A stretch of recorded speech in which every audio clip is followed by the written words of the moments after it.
Just recent on this Is one. everyone ready? Yeah. Good evening. Welcome to this evening's board meeting of the Monadnock Regional School Board. We'll start with public comments. Do we have anyone signed up for public comments? No one signed. Okay. And next up. What's up? Is anyone back there interested in saying anything with, no? That's because you're way back there. Public comments, anyone? Are we not turned on so they? There are seats open up here. Yeah, but is he? All right. I think we just need to pull them Turned on? closer a little bit. I could hear when I was out there, so just Okay. maybe bring them a little closer. Okay, all right. Can you guys hear us back there? No, That's a negative. can't hear you up here. Audrey, can you hear me? Can't hear here either.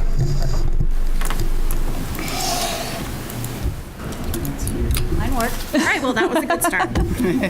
Now we're going to turn it over to the All Scott All the Time show. That is the required board action with policies galore.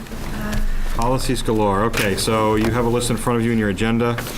I guess you've all had a chance to do first read. This is second read. Now is when we take motions to approve these. Does anybody feel we need to take any of these as a one-off, or do we approve them as a group? I'd like to take them one at a time. That way, anybody that's listening in can have an idea what we're voting on. Okay. So that leaves us with, it's like 12 or 13. So, policy KBA, motion to retire, as this is outdated and replaced with other policies. That's the motion from the committee. Is there a second? Second. Can we note what motion this is, what policy this is? Okay, a little faster than I'm ready for, but give me a second, we'll get to the list.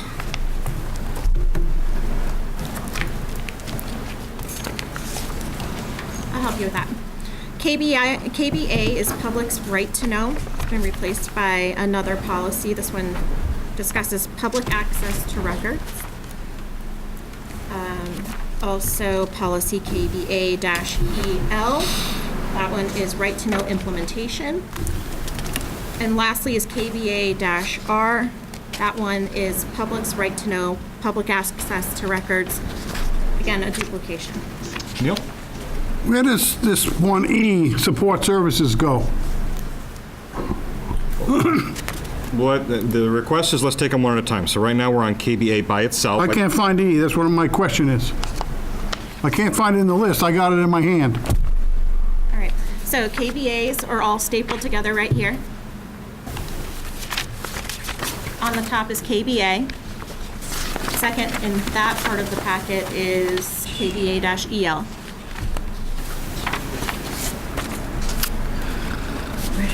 So as you dig through your board packet, you're going to find a bunch of policies that are paper clipped together. And It goes to within that- EH? Oh, okay, down there, thanks. You're welcome. I got help. Do we have any questions on this? We have a motion and a second. No discussion, all in favor? Aye. Opposed? Any abstentions? Thank you very much. Okay, so next is the motion from the policy committee to retire KB-EL. Got that handy? Board docs is tanked out. I think that we just retired all three of them at the same time, did we not? The request was for one at a time, so we did KBA. We did KBA. KBA-EL is right to know implementation. Any discussion? All in favor? Aye. Opposed? Any abstentions? Next is KBA-R, motion to retire. Public's right to know, that's public access to records. Second. All in favor? Aye. Opposed? Abstention? Jeremy, are you catching the motions and the seconds all right? Yep. Brings us to KD. Is? KD is not listed among those that are in. Yeah, it's not part of that group, it's further down in the document. Okay, Hold so on. we'll skip over KD for the moment. Hold on. I'm sorry, board docs is taken It's out. public participation at board meetings. Right. But this is not a motion to retire KD. There's a Okay. different discussion taking place on that one. So why don't we move on No water. to IMDA. IMDA is Policy Committee Review, Patriotic exercises. patriotic exercises. Okay, so you all should have the draft in your packet from last week, yes? Yes. Is there a second? Second. Okay. So this one may have been a little confusing because it's, I think, third time to the board. We had brought it forward for a first read previously. In between first read and second read, we were alerted to an RSA change. And so we brought that forward at the last meeting, returning it to first read at that moment. So now we're on to second read. All right. Is there any discussion on this? Yes, this is related to patriotic exercises and essentially places our district in compliance with the RSAs. That's right. So the specific change says under RSA 194-15C, schools must set aside a period of time each day for the recitation of the Pledge of Allegiance. The district may not compel a student to participate in the pledge. What's the newest change? Any other discussion? All in favor? Aye. Opposed? Any abstentions? Abstain? Okay, next on the list would be policy EF, food service management. This is a policy don't believe we had on the books previously. Correct.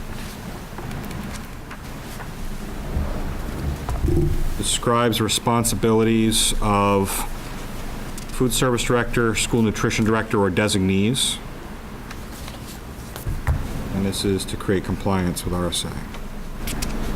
Yes. Nick? Can we get the input from Lisa Witt on this? Because it sounds like one of those things where the state told us you have to do this as part of an RSA, but at the same time, it kind of overlaps with the ability of administration to properly.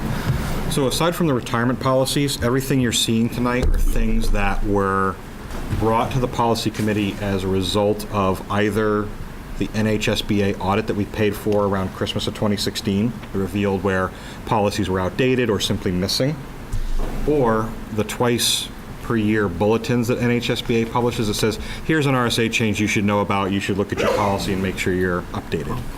So this is a policy we've already solicited to Tom Walsh and asked, could you please provide input, also to Lisa Witt.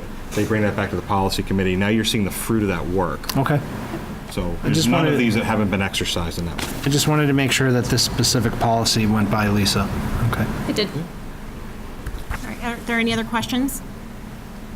All in favor? Aye. Opposed? Abstention?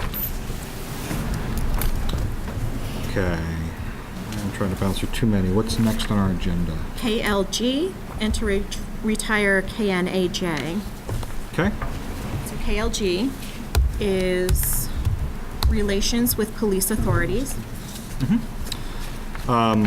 So although we don't currently contract with the town of Swansea or any other town for a police officer to work on premise on a routine basis, this is a RSA-oriented policy that describes how we must have a relationship with the town should we enter into a contractual agreement. So this is like a building block that really doesn't affect anything right now, but we do need to have this policy on the books. When you say, I'm sorry, when you say need according to RSA or need if we were to go forward in the future? It's in accordance with RSA. It looks like it's a new bill that affected RSA. Just a typo in the second paragraph, second line, We need an A or an and between use of school resource officer.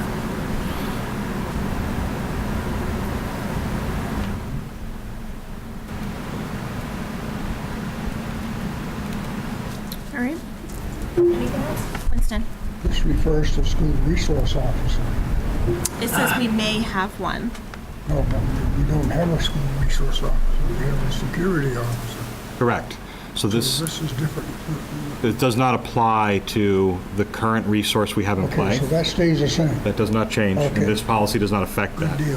This applies to our relationship with the town, should we at some point, Would like to do so. yes. And this is a requirement by RSA? What portion of this is Right. required So by you have the RSA? rationale document that was handed out in the packet?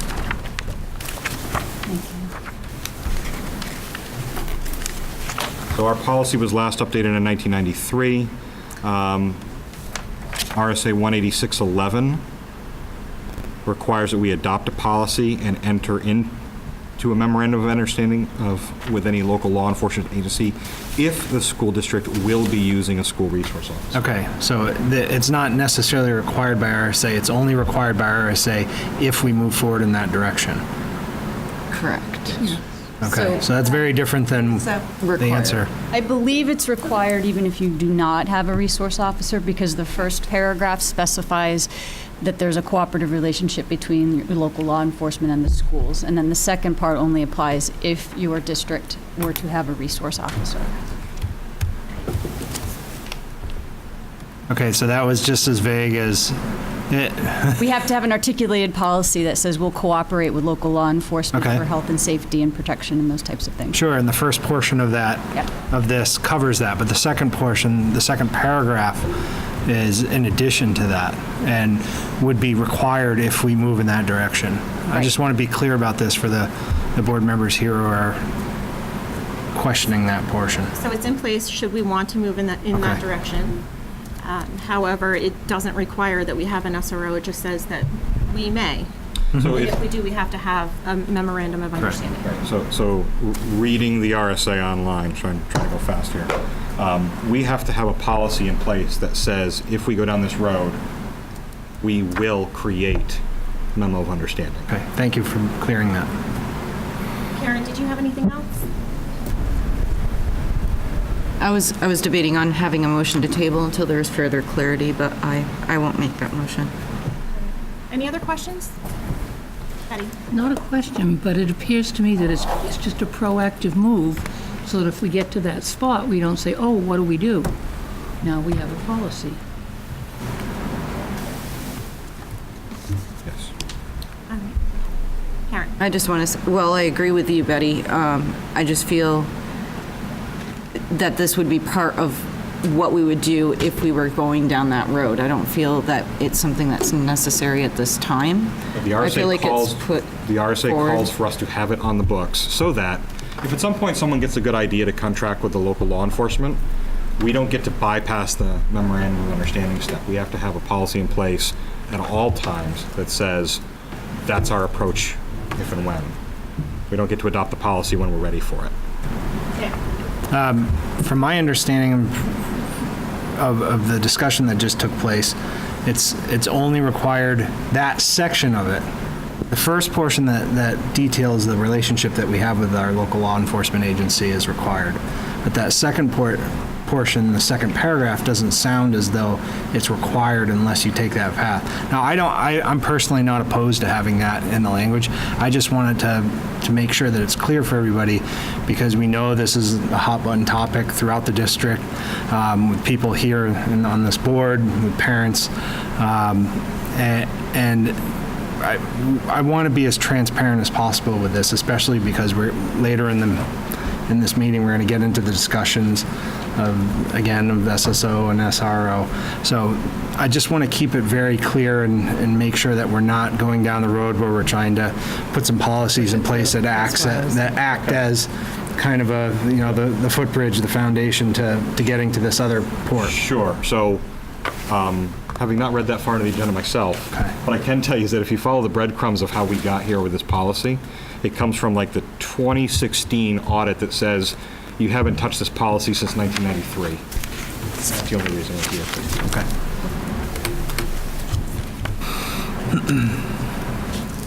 All right. Any other discussion? All in favor? Aye. Need a second. Who Second. was the second for that? Thank you. I'll just do it. Kristen was. Good job, Chris. All in favor? Aye. Opposed? Abstentions? All right, moving on. on the agenda? Next one is JJJ. JJJ, access to public school programs by non-public charter school and home-educated pupils.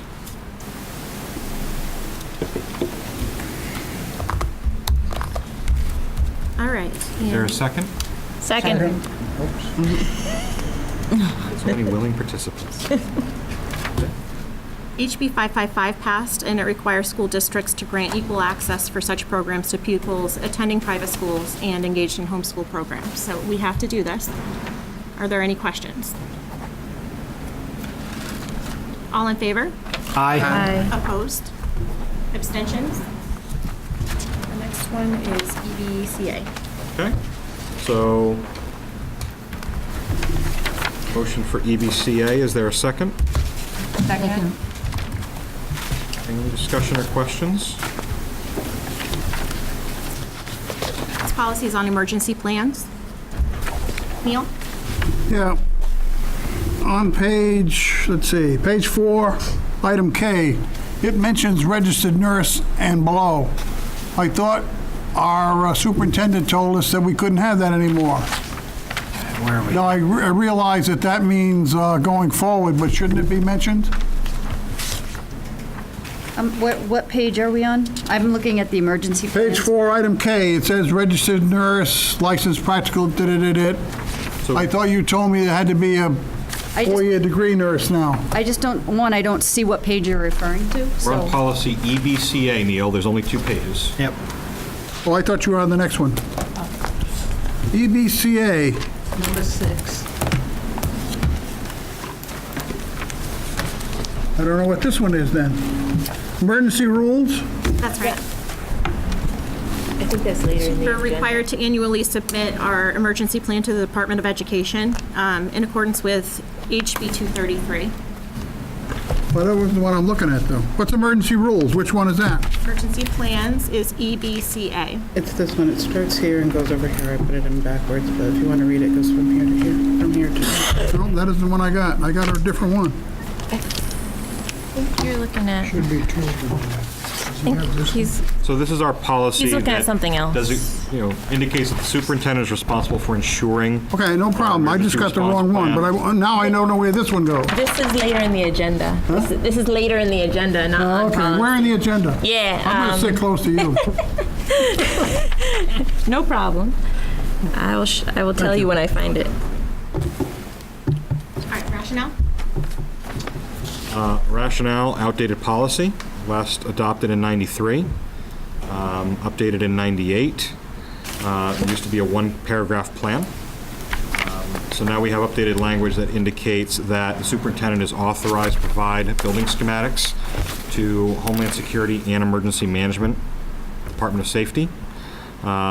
Superintendent is responsible for ensuring that at least 2 times per year, the district conducts emergency response drills, etc. Missing language from the past.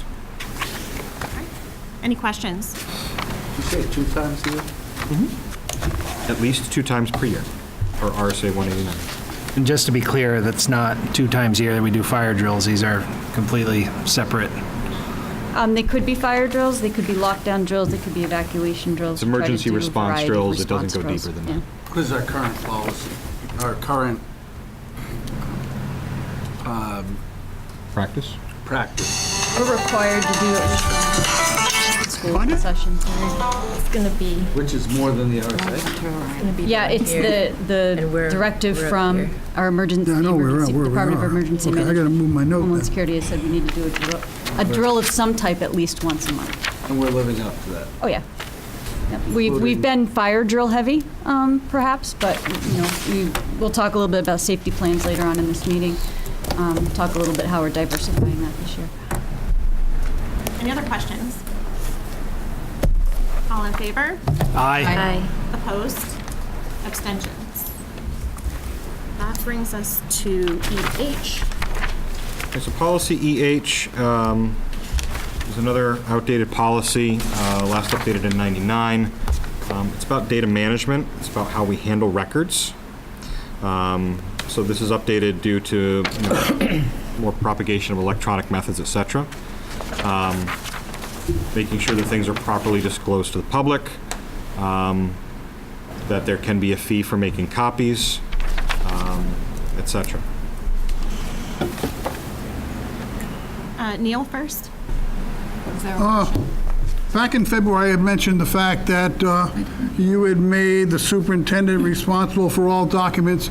How about these hidden documents that we pass out for 15 minutes and then we collect them all back? How do I know those exist? Superintendent has designated that to Lillian. But I'm out in the public and I want to see one of those documents. How do I know it exists? There's nothing here that mentions it.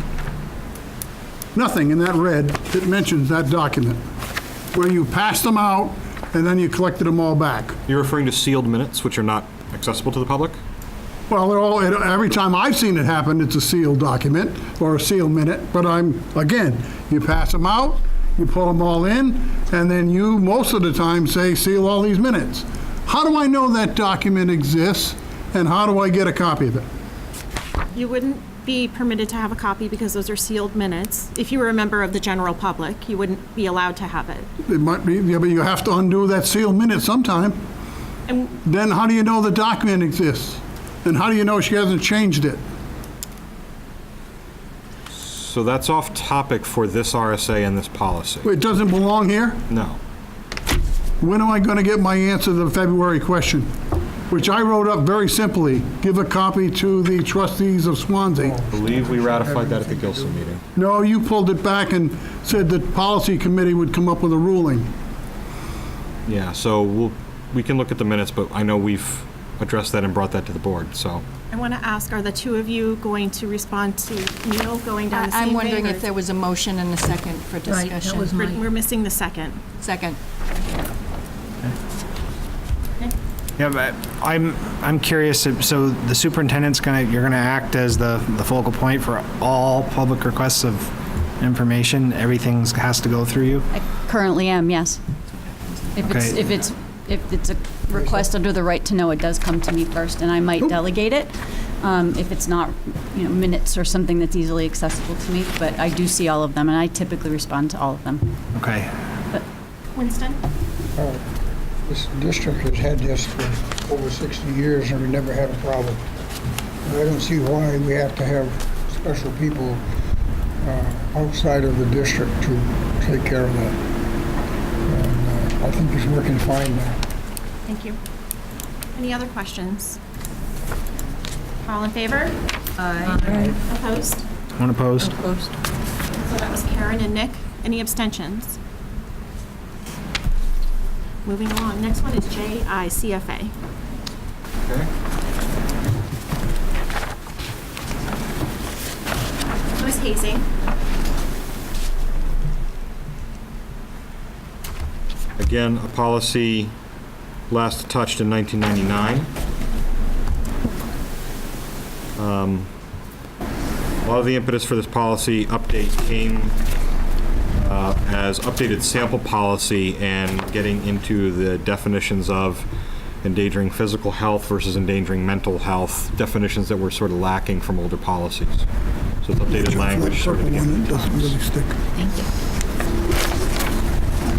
Any questions? I was going to say, do we have There a has not been a second? second. Second. Thank you. All right, all in favor? Aye. Opposed? Abstentions? Sorry, guys, I'm just used to you jumping right on it when somebody makes a motion. There's only 2 or 3 seconds out there somewhere. So we should have 2 left, JLF and KD, right? We have JLF, and I don't see any rationale on Katie, but yes. Okay, so JLF, our policy on reporting child abuse or neglect, this gets into the details of the responsibilities of our employees. If they suspect or have evidence of child abuse or neglect. This was a policy that the policy committee spent a little more time with. We're, I think, a little stiffer than the RSA, meaning on behalf of the children in our district, we require that things be reported. Is there a second? Second, We'll take Winston. Winston was the second. Does anyone have specific questions? Yes. Rob? Does this only involve students, it's based on recent events, does this only involve students who are members of the district? Under state law, every individual actually has an obligation to report any suspected abuse or neglect to DCYF. Not just employees of schools or doctors or folks employed in those professions. Every citizen in New Hampshire has the obligation to report suspected neglect or abuse. So As they it's should. not specific to just children in our own district. And school district employees are required reporters, meaning that they can be penalized if they don't report something, correct? Well, technically, again, we're all of New Hampshire citizens are required reporters. We just we're required to have a policy that's very clear about how those reports are to be made in the school setting. Does this involve Title IX abuses? What abuse, sorry? It could, depending on, because Title IX is a pretty broad, it's a pretty broad category, because with Title IX you can get into harassment types of situations, and that could technically be reportable. I'd like clarification on that. So you're thinking Title IX as in discrimination? No, sexual abuse, Harassment. Okay, Yep. got it. harassment. Would I be correct to say that the change to this policy is actually strengthening it? Yeah. Yes. Yes, there was also a prior verbiage in the policy that talked about employees needing to report it to their superior, which means it could go too long, get lost in the shuffle. The updated policy calls for employees to report it directly if they observe it. I heard you, though, and I have on my notes for next meeting JLF and how it pertains to Title IX, okay? Bob, do you feel that we should hold on approving this until we get that clarity? Or should we approve it? I think and it kind come of back goes to you? hand in hand. I would be remiss to think that we do one without the other. It's such a hot topic right now in today's society that I think we should have absolute clarity in it. So is that a So- motion to return to committee, or is? I would like to return that to committee, yes.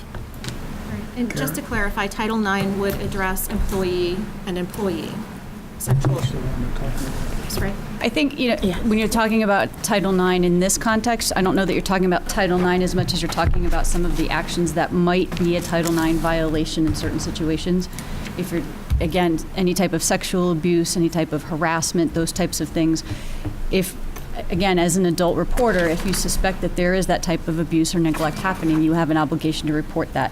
DCYF makes any determinations about what that might constitute. If it constitutes a policy violation of the district, that's something the district would handle separately. So, if I could, for a moment, I'd like to actually read the language of our policy. And this is one maybe you want to look at and note where the edits are. So in black is our current policy, and in red is the updated language. In black, the component that is not changing is that if a staff member suspects that a child is being abused or neglected, a report will be made immediately to DCYF and second notification of the school principal that a report has been made. We're not really trying to whittle into the type of abuse or neglect. It's all encompassing. If you believe a child is in trouble, take this approach. All employees having reason to suspect that a child has been abused or neglected shall report to DCYF the same as required by law, which means if the law changes, our policy is honoring however that may flex. This is an oral report to be made immediately by telephone and followed within 48 hours by a report in writing if requested by DCYF central intake, etc. Changing in red, administration will ensure that all returning employees are trained on this policy at the beginning of the school year. And new hires during the school year will receive training as part of their orientation. And then additional new paragraph, principal or administrator of each school shall post a sign in a public area within the school that is readily accessible to students in the form provided by the New Hampshire Department of Health and Human Services, etc., including phone number for filing reports, etc. So the policy is simply being strengthened to be in updated accordance with RSA 169. And can I just clarify too, the threshold for making those reports is a suspicion. It's in the child's best interest that if there's a suspicion, it's reported to DCYF and they conduct the investigation. We aren't asked to delve into any of those types of situations to protect the child and to protect the family or whomever else may be involved. Betty? Is there any provision here for young children who wouldn't be able to read the sign and make the call themselves? Not that was pointed out to us by the bulletin update that we received. Just because of my background, I think about it. I'm not sure of it at the sign because it says accessible to students, but then it goes on to say how to report child abuse or neglect. So usually the students aren't making those calls, that's the adults making the calls. The phone number for filing reports and information on accessing. But they referenced a sign, and a sign might be appropriate at certain age levels. Yeah. Not for the adults, though. Rob? Are we saying that the appropriate reporting, receiving agency, personnel, whatever person is DCYF? It's no one in our district. So for example, I'm a teacher. Yep. Let's play this out. I suspect my student is being abused, whatever kind that may be, whatever category of abuse. My job as a teacher is to report it not to my principal, not to the guidance counselor, not to the superintendent, but to DCYF. I'd like that to be And then to the That's your first step, and then you notify your principal, and the principal notifies the superintendent. And the principal also will likely, involve the counselor and other folks just to keep an eye out as the DCYF will make a determination whether they're opening a case, whether they're not, whether they're sending out investigators, and the principal becomes the point person for organizing any involvement with DCYF within the school. So I just want to roll this forward. I'm a teacher. I've done my job if I've done what? Reported to DCYF? Yep. Or, And then to the hold on, or do I have to do both to have fulfilled my legal responsibility? Your legal responsibility is to contact DCYF. The policy responsibility is to notify your principal after you have done so. And that is so that we can ensure we have supports in place and that we're aware if DCYF calls and said, we received this report, we need to send an investigator to interview this student. This is what we need you to do. This is what assistance we'll require. Conversely, if DCYF calls us and says, we are not opening a file on this, it enables us to, keep our antennas up if we need to keep an eye on that kid and that family. And that's in the existing language. That's not anything that's being added or changed. That's the only thing that's just. I just wanted to hear that. I get it. The only thing that's changing is what we used to have in there was staff training is recommended at the building level on an annual basis. That's being replaced with detailed language about that rather than just having it be a recommendation. Thank you. In the staff training, can we be confident that it's made very clear to the employees that their first responsibility is to report to DCYF and then the principal? Betty? Is that current practice in all buildings now? I think sometimes it happens hand in hand. We may have a staff member who's uncomfortable making that contact alone, and so they'll approach the principal and they'll do it together. I think that probably happens more often than not. Right, thank you. Karen? I just wanted a clarification where it says administration will ensure that all returning employees are trained on this policy at the beginning. Does that training also include what to look for? We are still working on what the training looks like. We do a training on, we refresh folks about our policy that everyone is a mandatory reporter. I know at one point in time we did have a more comprehensive what to look for, and I would defer to some of the principals, not tonight. I don't like to call them out of the audience, but when they talk about some of these things in their staff meetings, their approach is to go a little bit deeper than some of the blanket staff trainings that we do for the full district, and it varies by grade level and by building. Any other questions? All in favor? Aye. Opposed? Abstentions? And then the last one, the let's see here, the KD. KD. Public participation at board meetings. Yep, justification came in different policy justification document. Trying to find which packet it came in. It might have been in the August 14th packet. So just a minute. Yeah, so in the August 14th packet was the thoughts around policy KD. So the motion is to retire policy KD in favor of policy BEDH, which is already in our policy book. And KD is actually for an entirely different topic, and again, was an outdated 1993 policy.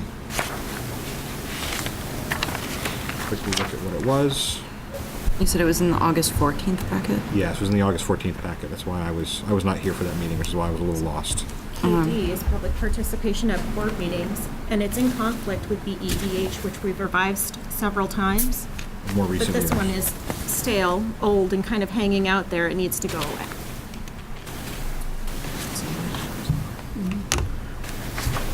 So is there a second? Second. We'll call it Kristen. Is there any discussion? Nick? I'm a little bit uncomfortable with setting very strict rules and giving, I guess, sort of policy-based powers to people on the board to veto discussion that's occurring. I know that kind of exists in an unsaid fashion, but it's, once you apply a real structure to it, it can be leveraged in certain ways that are that I don't like. Let me just put it that way. Specifically, and people, it can also be leveraged by individual, because the first item, the first 15 minutes will be set aside for citizens to address the board. So if there's nobody that wants to address the board, do we have a 7:15 meeting? We have this in BEDH. So the concern... Not all of it, though. Some of it's kind of, the language is manipulated a little bit. Are you concerned with language in the policy we're about to retire, or concerned with language or lack of language in BEDH, the current policy? We're talking about KD, correct? Right, which will go away if this motion passes, in favor of policy BEDH, last updated in 2016. Right, and in that transition, there's some more stuff that's been added. Would you like to see them side by side?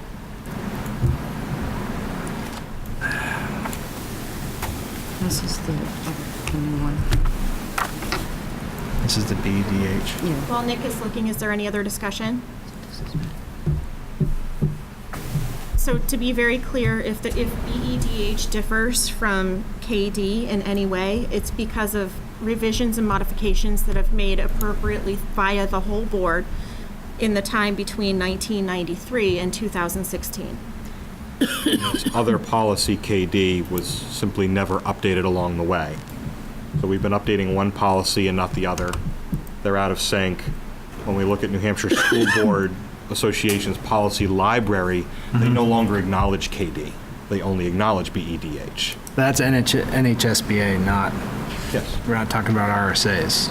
This is an association's recommendations, which we know are often very different from local district to local district.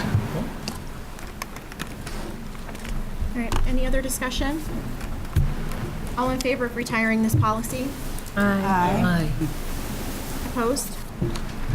Any abstentions? Abstain. Okay, so that was Rob and Nick. And Karen. And Neil. Karen, I'm sorry. And Neil. And Neil.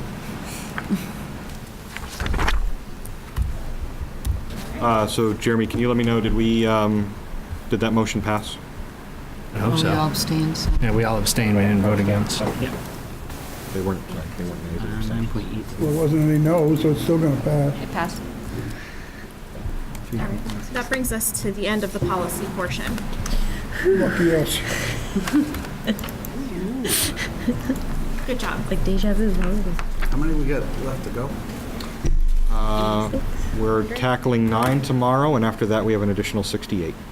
Nothing for first reading tonight? Exciting. I don't, I get to do it twice. Didn't want to be bored. All right. Because it sounds like stuff was really out of whack. Board Chair report. I want to share with you all that sadly the funding committee that had spoken to us previously about coming up with an apportionment formula met on Thursday and chose to disband and hand the work back to the school board. It was a very, very difficult job. They found themselves not able to complete the work. So as of Thursday, that's back in our hands.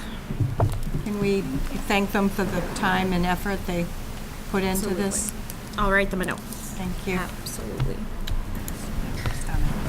Did you just review that again, Lisa? I couldn't pick up all of the, did they? The meeting at Thursday at which you were present, the funding committee chose to disband and to hand the work of apportionment back to the school board. Okay, so I get a different answer at our budget meeting the other last week. Will you share with us what that was? Not at this time, so I don't know if it's accurate. Okay, I read the meeting minutes. I was under the impression that they had sent some formulas to the board to be presented to the board. They did previously, and then they went back to vote on the formulas that were supposed to go to the full board, and they couldn't settle on which two of the many would go to the full board. So was a try-in effort. Yeah.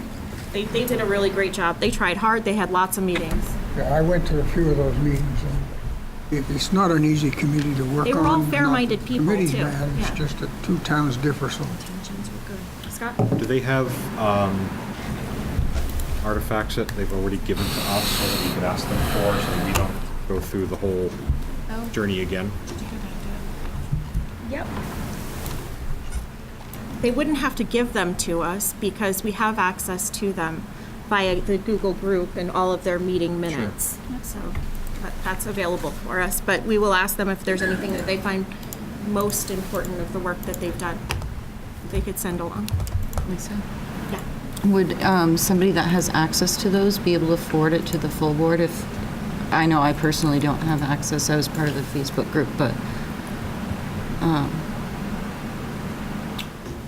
Yeah, I'll ask the most recent chair of that group if, if they're going to be referenced in future discussions going forward, I I'll feel ask the full board if he should. would mind if I add board members to that Google group. I don't want to do it without Right. getting his buy-in first. Okay, thank you. All right. Each year, the New Hampshire School Board Association has a delegate assembly in which folks from every school board, one or two, usually the board chair, would go and vote on new resolutions that are put forward. We know the New Hampshire School Boards Association puts together all of the policies for us, and they have many resolutions that kind of guide how we act as a school board. Any proposal for a new resolution can be submitted by November 2nd. So any one of you can submit a new resolution or a modification to an existing resolution to the New Hampshire School Boards Association. That needs to be done by November 2nd. You don't need my approval. You don't need permission from the full board. You just need to go on their website and submit it appropriately. Okay? It would be nice to know if you submit something and we want to support it. You don't want to be would. surprised? It's all right. I would recommend. But you know, that if it's really good, like, we want to support it, right? I'm going to see if we can get a new batch of name tags. Mine is kind of yucky. Who needs a name tag? So we have Kristen. I wouldn't mind a second one. Okay, and both Karens. No, I have mine. You do, okay. You need a badge you're talking about? Do you need a new name tag? Martha Reed's badge is all I got. Do you have one Someone's that on says my vice chair? Okay. You make it Neil, not Cornelius. All right. Who else? Anyone else need a new badge? All right. This isn't really So I have appropriate in the middle of a Kristen, board meeting to do this. this Karen, and Neil, and Lisa. Do it after. Did Rob say yes? I did, but I've been ignored before, so it's happened. You're in my peripheral. I'm I'm sorry. just kidding. If I get one, great. That'd be great. You even bought me a coffee. Oh, man. did. I'm awful. I'm sorry. And Rob. I have Kristen, you, Karen Wheeler, Neil, and Rob. Okay, just checking. Thank you. All right. I also want to talk about committee meetings and agendas for the committee meetings. I would like to ask that the agendas be posted the Thursday before a Tuesday meeting, following the same 5 calendar day timeframe that we set for full board. I know. So why does that cause you guys to be concerned? Talk to me about why that might be difficult. Is this the work you do the night before or the weekend before? So if we're doing the work the night before or the weekend before, how are we getting our administrators to be on board and prepared for the meeting? Meeting the month prior, we're sending things to the administration saying, you have about 3 or 4 weeks if you'd like it to make, I'm speaking for policy committee, I'm sorry, right? So it's in the month prior, we're sending it out, giving them 3 to 4 weeks to reply, and if it comes in time, then it makes the next meeting. If not, then it rolls to 2 months later. Neil? What's the issue you're trying to address?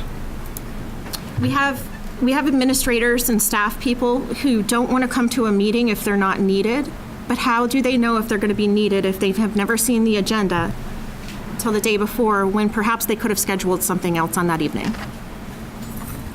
So just for clarification, this is the first I've heard that they would only attend if needed, because I can certainly give that notice. Not that I can't do an agenda as well, but I thought they were just routinely attending. I didn't realize it was tied to whether we needed them for some discussion. So that's new information for me. It seems likely that we might want to have Dave at every facilities meeting, but if he's not needed at a particular one, we don't want to waste his time, right? Right. Karen? I've always put, for example, Dave as if available, because Dave has expressed that since facilities was meeting twice monthly, he didn't need to attend every meeting. So I've always had a space holder and put in it if in attendance. So Dave was aware if he wants to come and attend and has something to report, he's more than welcome, and he has a space there. All right. Kristen? So I guess I'm on the same page as everyone else. Yeah. I know I've been a chair of a committee before. I know I did all of the work the night before also, or I'd be sitting at my desk and I'd shoot it off in an email while I drove to the meeting. Lisa?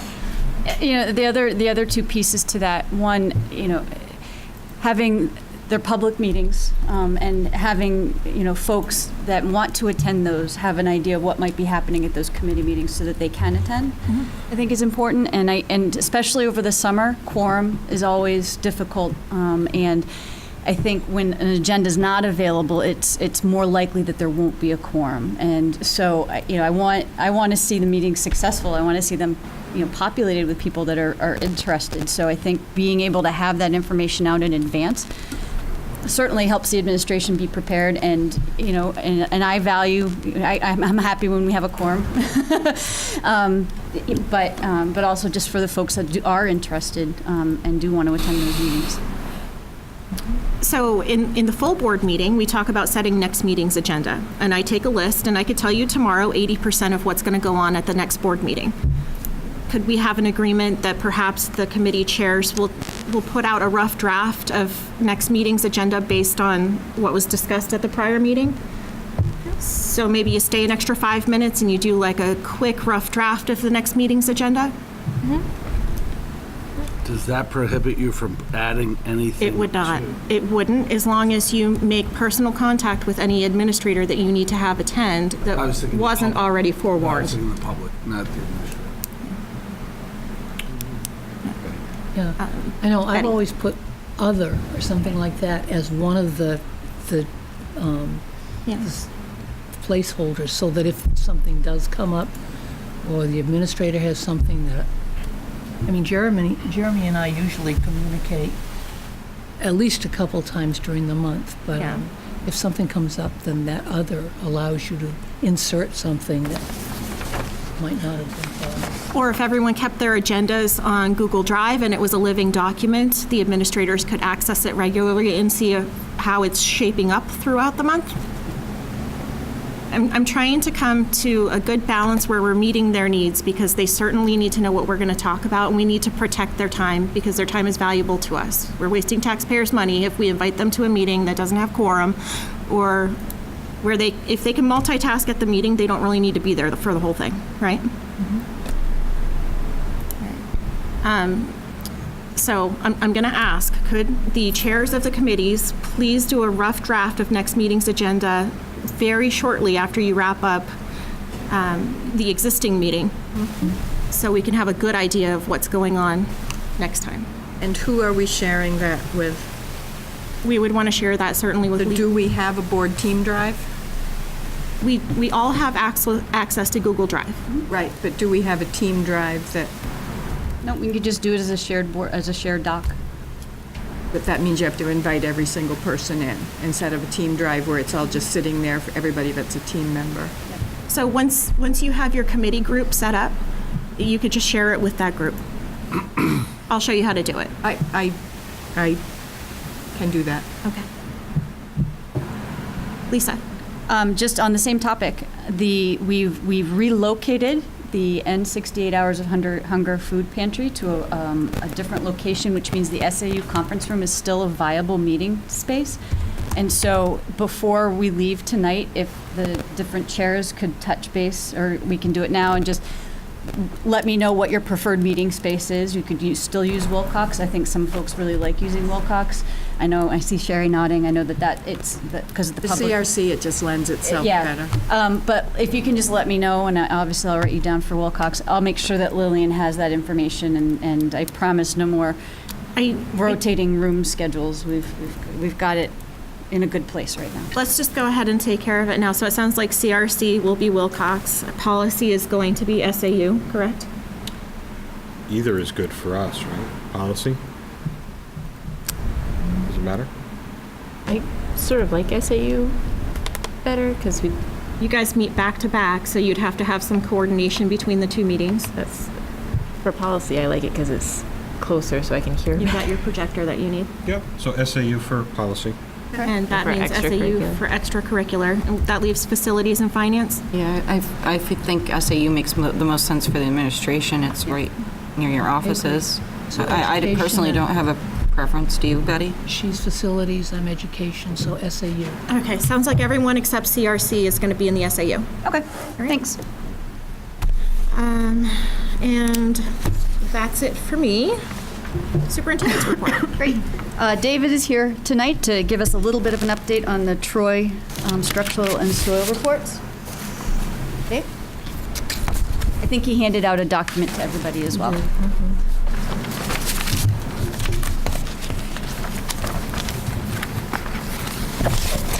I did hand one out. I handed mine out, too. Yeah. Oh, sorry. Sorry, Dave. Thank you. Yeah. I mean, honestly, I think everyone should read this first. Reading it now and answering questions is a little more difficult. I don't see any large issues in this report. Okay, there are some, but that's because codes have mostly changed.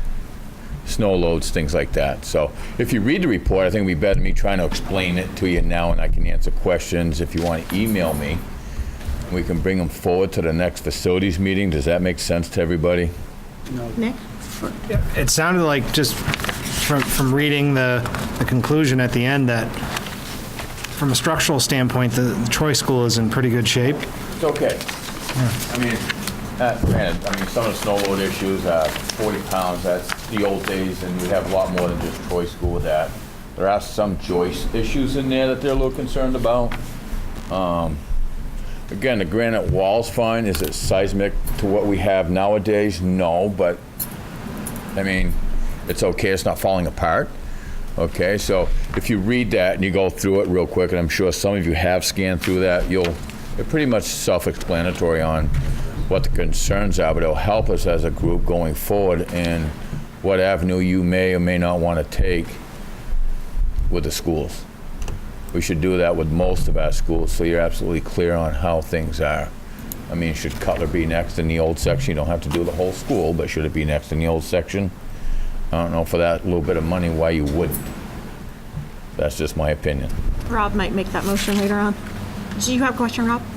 Neil, I guess. Can I I answer had these? Rob first, though. I'm sorry. Okay. Go ahead, Dave, Lisa. as much as I appreciate you having us read the report for public consumption, I would ask that you do summarize the report in your opinion at a 30,000-foot view, again, not for our benefit, but for public consumption, because I do have people asking. Rob, I was back there and I knew you were going to answer me a question like that. I knew it. Okay. I will. When I read this a little bit more, do I have to? Is that what you're looking for right now? I think the answer to that is yes. Okay. If you're not prepared to, I understand that. The report itself is made public, is that correct? I don't believe it is yet. I just had this, I believe it was like Thursday last week, and I took off Friday, and today was busy, so I've scanned through this report, but I haven't talked to Turner since I've received this report. This is something that the full board has viewed, so it becomes public. Yes, it's public. If our professional isn't ready to report, then I would ask that at next board meeting, he be ready to report at a 30,000-foot view. I'll give you my opinion of it. I don't see any concerns right now at all. I just think it helps us to put our thoughts together on which direction you want to go. I'll let Neil go first, and then I have a question. That's flat roof thing that he's got in there, he mentioned a couple of times, that would be standard practice. Is somebody assigned to look for that, though? Look for what areas See if maybe. there's 3 foot of snow on that. Oh, yeah, we do that. Yeah, but I mean, somebody's assigned to look for that. It is. I don't assign anybody. I do that myself. All right, Usually we you're have assigned then. Johnson Roofing remove most of the Okay, snow prior that's to what I anybody wanted to doing know. it. So, I mean, If we're somebody's one of the responsible first. to do it. If we're not, we'll get them first. All right, I just have a quick question. Chief Ellis asked for us to do an evaluation of the emergency exits. It looks like that's been done. There is. Yep. And when he asks us again, how are the emergency exits? They're good? They checked out? What's the answer? One of them, if you read that, I would say no, we need to do some The .63 work to it. The one in the back Yeah. is okay with a few items we need to take care of on that. Okay. Yes, that's all for facilities bring forward probably sometime soon with the warrant article possibly being on a warrant. That's how I would face that one. I saw Kristen first. It looks like a concern is the attic space. Is a lot stored up in the attic? Because it does say to spread out the load on that. We're doing our best at not allowing that to happen. Okay.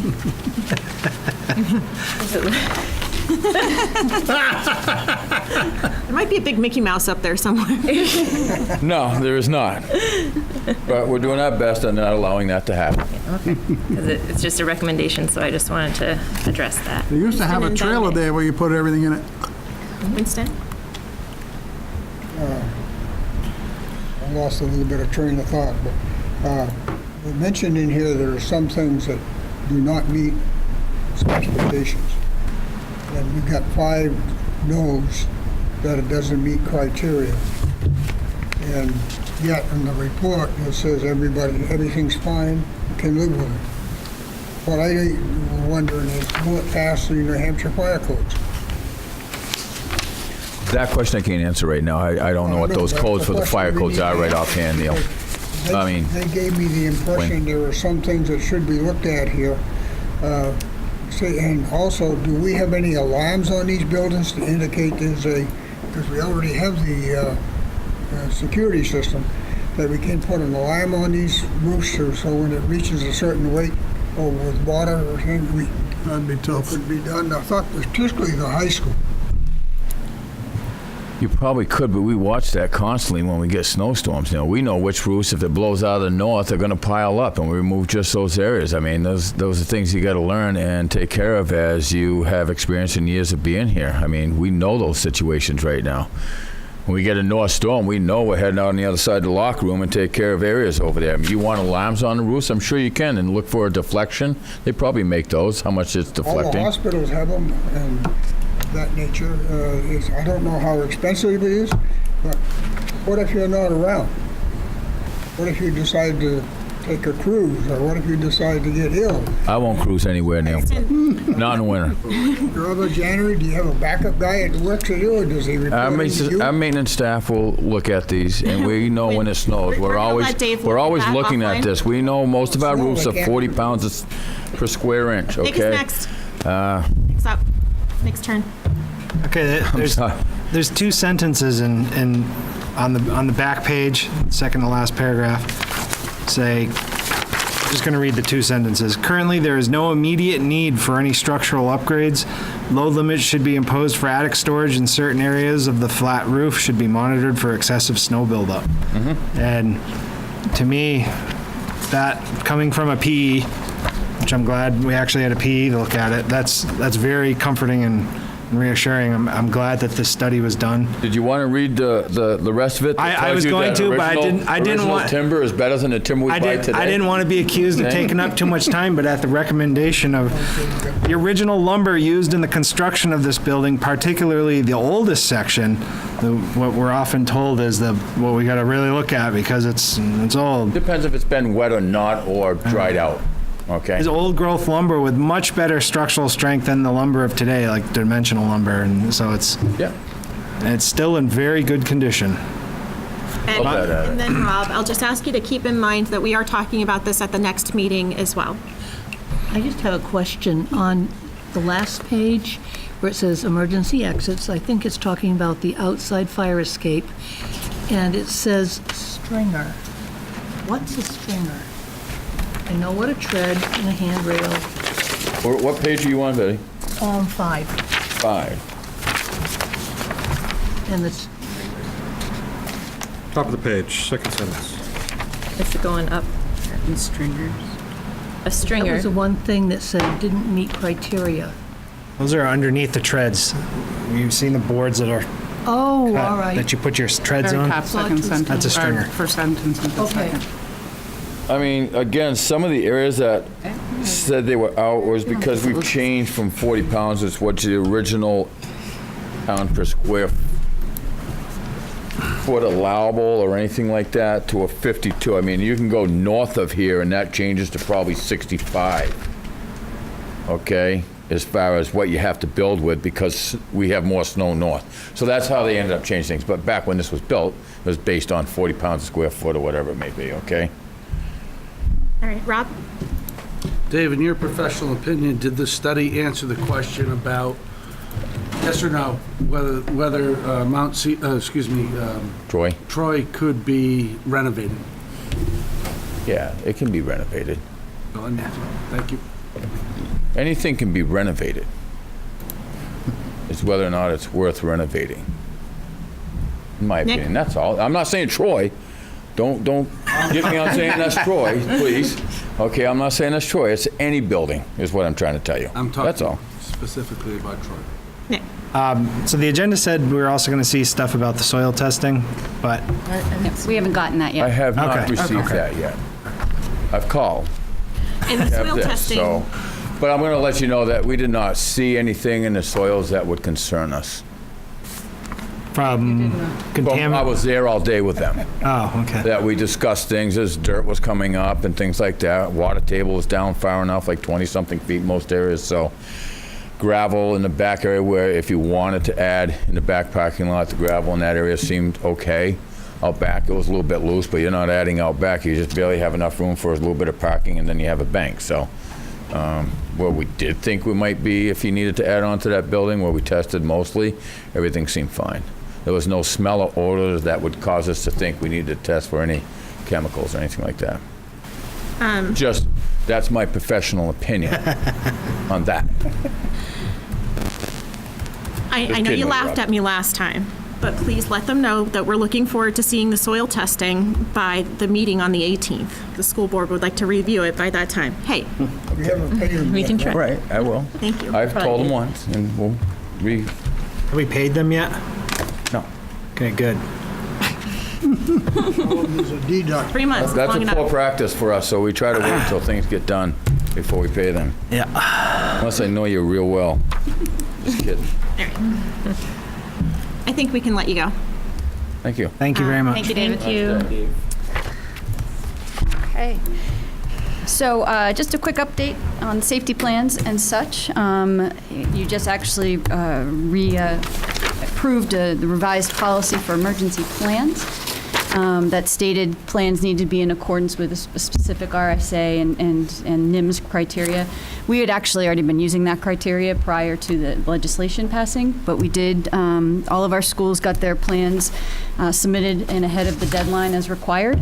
And that was the result of working together as a team over the summer. We also had, as I mentioned, the joint meeting with all of the chiefs of emergency planning, our fire chiefs and our police chiefs and sheriffs.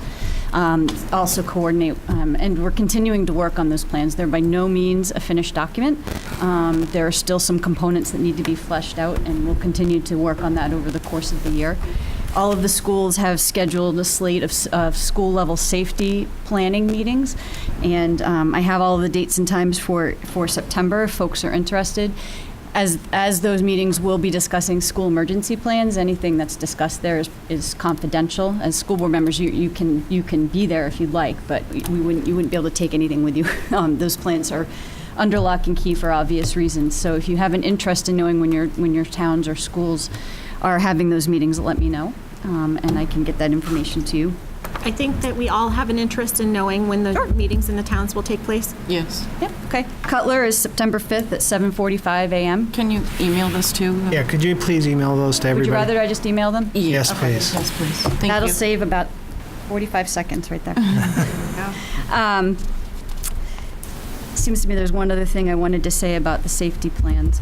We are planning an active shooter drill in conjunction with the town of Swansea, and I will have more details on that probably at the next board meeting. It will be on a weekend, so it won't necessarily involve a lot of our staff, but it is something that Lisa Spencer is working closely with the chiefs on putting together, hopefully in October.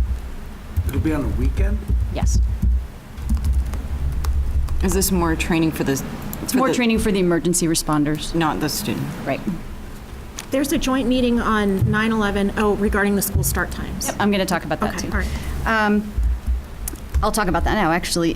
Tomorrow, if you've been following Facebook, Jeremy's going to talk a little bit further down in the agenda about what's been happening on the social media front.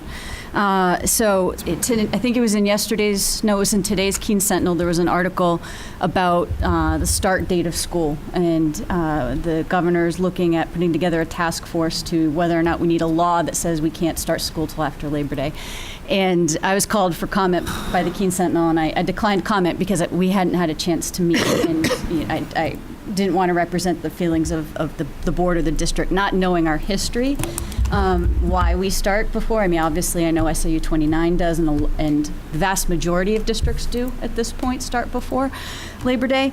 But tomorrow morning, there will be a post going up on Facebook, just a quick poll referencing the article and taking a little temperature for what folks in our district feel about when school should start, and figure that can help us start the conversation here as well. So there is a public hearing on school start times on the 11th of September. That's going to be at 7 p.m. over, I believe that's at the Keene High School auditorium. Keene is the Keene School District, not all of SAU 29 necessarily. The Keene School District is looking at having high schools start later, I believe at 8:45 a.m., if memory serves. Yes. They've had a committee that's been looking at this over the last year or two. So they are now having a public hearing to gather more input into that idea. How that would affect us, one obvious is we're not sure what that means. If Keene changes their start time, does Cheshire Career Center change their start time? And how does that impact any sending schools to Cheshire Career Center? We're not sure. I plan on attending on the 11th, and hopefully we'll get some answers to some of those questions. I talk with Superintendent Millay frequently. We haven't touched base on this particular issue in quite a while, anticipating the public hearing that was coming up. So if folks are interested, the 11th, which is next week at 7 o'clock. That 7 meeting will o'clock be held. p.m. you said? p.m. And I'm sorry, where? At the Keene High School auditorium. Neil, you have a question about that? Yes, she brought up the CCC thing. I'm very concerned about that. Mm-hmm. We don't attend that well anyway. If you move it out, I'm assuming that we'll have extreme ramifications because we won't have the same start unless we're going to look at start times. we already have with athletics, I don't want to go there because I'll miss practice. And if we move it out an hour, we're going to have even more. Now, I don't care about the kids with sports, but I know the kids do. And so it's a big concern, and I would suggest that if they change CCC, we sue them. Karen? Has there been any discussion on elementary and if we even have enough buses in the district? For us, we haven't gone in depth into this discussion. We haven't put together focus groups or committees. I can send out the link to all of the work that the Keene Committee did, looking at questions like that. But they would be looking at changing their elementary school schedules as well, because you would need to. Oh, they would change the elementary. They would essentially switch. The elementary schools would go earlier, and the high school would go later. And that allows for less cost because it allows you to use the buses in the same way that you do now. So how early would the elementary kids be going? Again, I can send all of the information. Yeah. I can't remember all of the specifics about the different schools, what they're looking at, but it was and it'll be no, it won't be tomorrow. But I can send out the link to their information. Okay, thank you. And I've already made a commitment to Neil that we'll have this on the next agenda after the 9/11 meeting. Okay. Just wanted to exactly make Karen's point. I think that older students, parents are really involved in this. And I don't know, as the parents of younger students, understand the ramifications that their younger children might now be leaving earlier. That's really early for, especially kindergartners that used to be half day. And so just want to make sure that we keep that on our radar screen if we choose to go down this road, that we make sure that, I think it's easy for the parents of the younger kids to think, oh, they're talking about high school start time. That's not going to affect me. And Right. just want to make sure that we... I didn't even realize that the elementary was in part of this discussion, because every headline I've seen is, should we change the start time for Right. high school? It has Right. nothing, it says nothing about elementary school. I think there's a couple different options, models that they plan to discuss. And again, I'll send the link that has all the information, what they've looked at, what they've considered. Okay, yes, This is thank a you. public Time on forum. their hands. Any Public one of forum. us can attend. Right. Okay, on I 9/11. think it's at the middle school, I think, but I'll let you guys decide where it's going to be. I think this one's at the high school. I think the one on the 20th is at the middle school. At least the Okay, newspaper said it whatever. was at the high school. So in your packet, I included a copy of the district employee manual.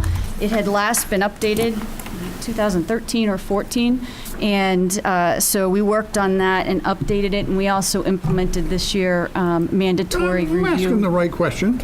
Want to make sure. She's checking on me. Mandatory review by all employees, primarily the policy pieces. And so it's a living document. I'm sure we'll tweak it, but I think, I think the last I have time my this hand board up. saw it was probably 2013, so. I see you, Neil, but I'm not going to call on you while she's still talking. That's all. Go ahead. I'd like to see the changes you made to this 20-page document. Okay. I don't know if the other people care, but I certainly would. We can do that. I'll send you the red line version. I'll send it to everybody. Yes, Progressive discipline is in there. page 17. Well, I got a question for the next one, too, but she's checking to make sure I get it the right one. Make sure you didn't get left All out. right. I don't see Catherine anyway. The public hearing for start times is at the high school. Jeremy just confirmed. All right, and then the safety public here, the 9:20 meeting. Is at the joint- middle school. Yeah. Kathy Woods is here. We requested to have She is here. information on the expanded Medicaid bill that was passed, and so Kathy is our resident guru on all things Medicaid. So I asked her to come and explain what it is we've been reading in the paper and how it affects us right now and how it might affect us in the future. And hearing about it on the radio. I'm sure you've heard some of these things. On August 20th, an amendment to the Medicaid to School law was passed. It has received an emergency approval through and so rulemaking is going on at the same time. So they have to get the rules So when they pass a law, then it has to go to rulemaking. And when it goes to rulemaking, that's when all the lawyers get involved and they make sure the law is clearly stated and written in an appropriate way for a law of our state. That process can take a long time or it can go more quickly. They passed this amendment in a way that allows for an emergency rulemaking process. They have to have the rules made, which means definitions and the processes, within 180 days of August 20th. That's kind of a long time from now, and my hope would be that those rules are made much sooner than later. Because what we know is that this will allow for the billing of Medicaid to schools for children who have a plan of care. They haven't defined what that means, except to say that it'll continue to apply to IEP-driven services and that it will definitely apply to 504 plans. However, some schools have written action plans for their students who maybe need some extra help or support. They haven't written that definition yet, so we don't know how broad that category of student is. We also don't know what the processes will be. We also don't know if they're adding any additional funds to the current pool of money available to Medicaid for schools. So if there's no additional funds, then it's the same pot of money getting spread a little thinner. My hope would be that they would see the wisdom of adding more funding to that pool of money that's available to Medicaid for schools, because the amendment is a good one. The amendment helps to break down some of the silos that are available to school districts in terms of receiving some reimbursement for those services that we are providing to children. It also will assist in helping with the mental health crisis that we have in this state.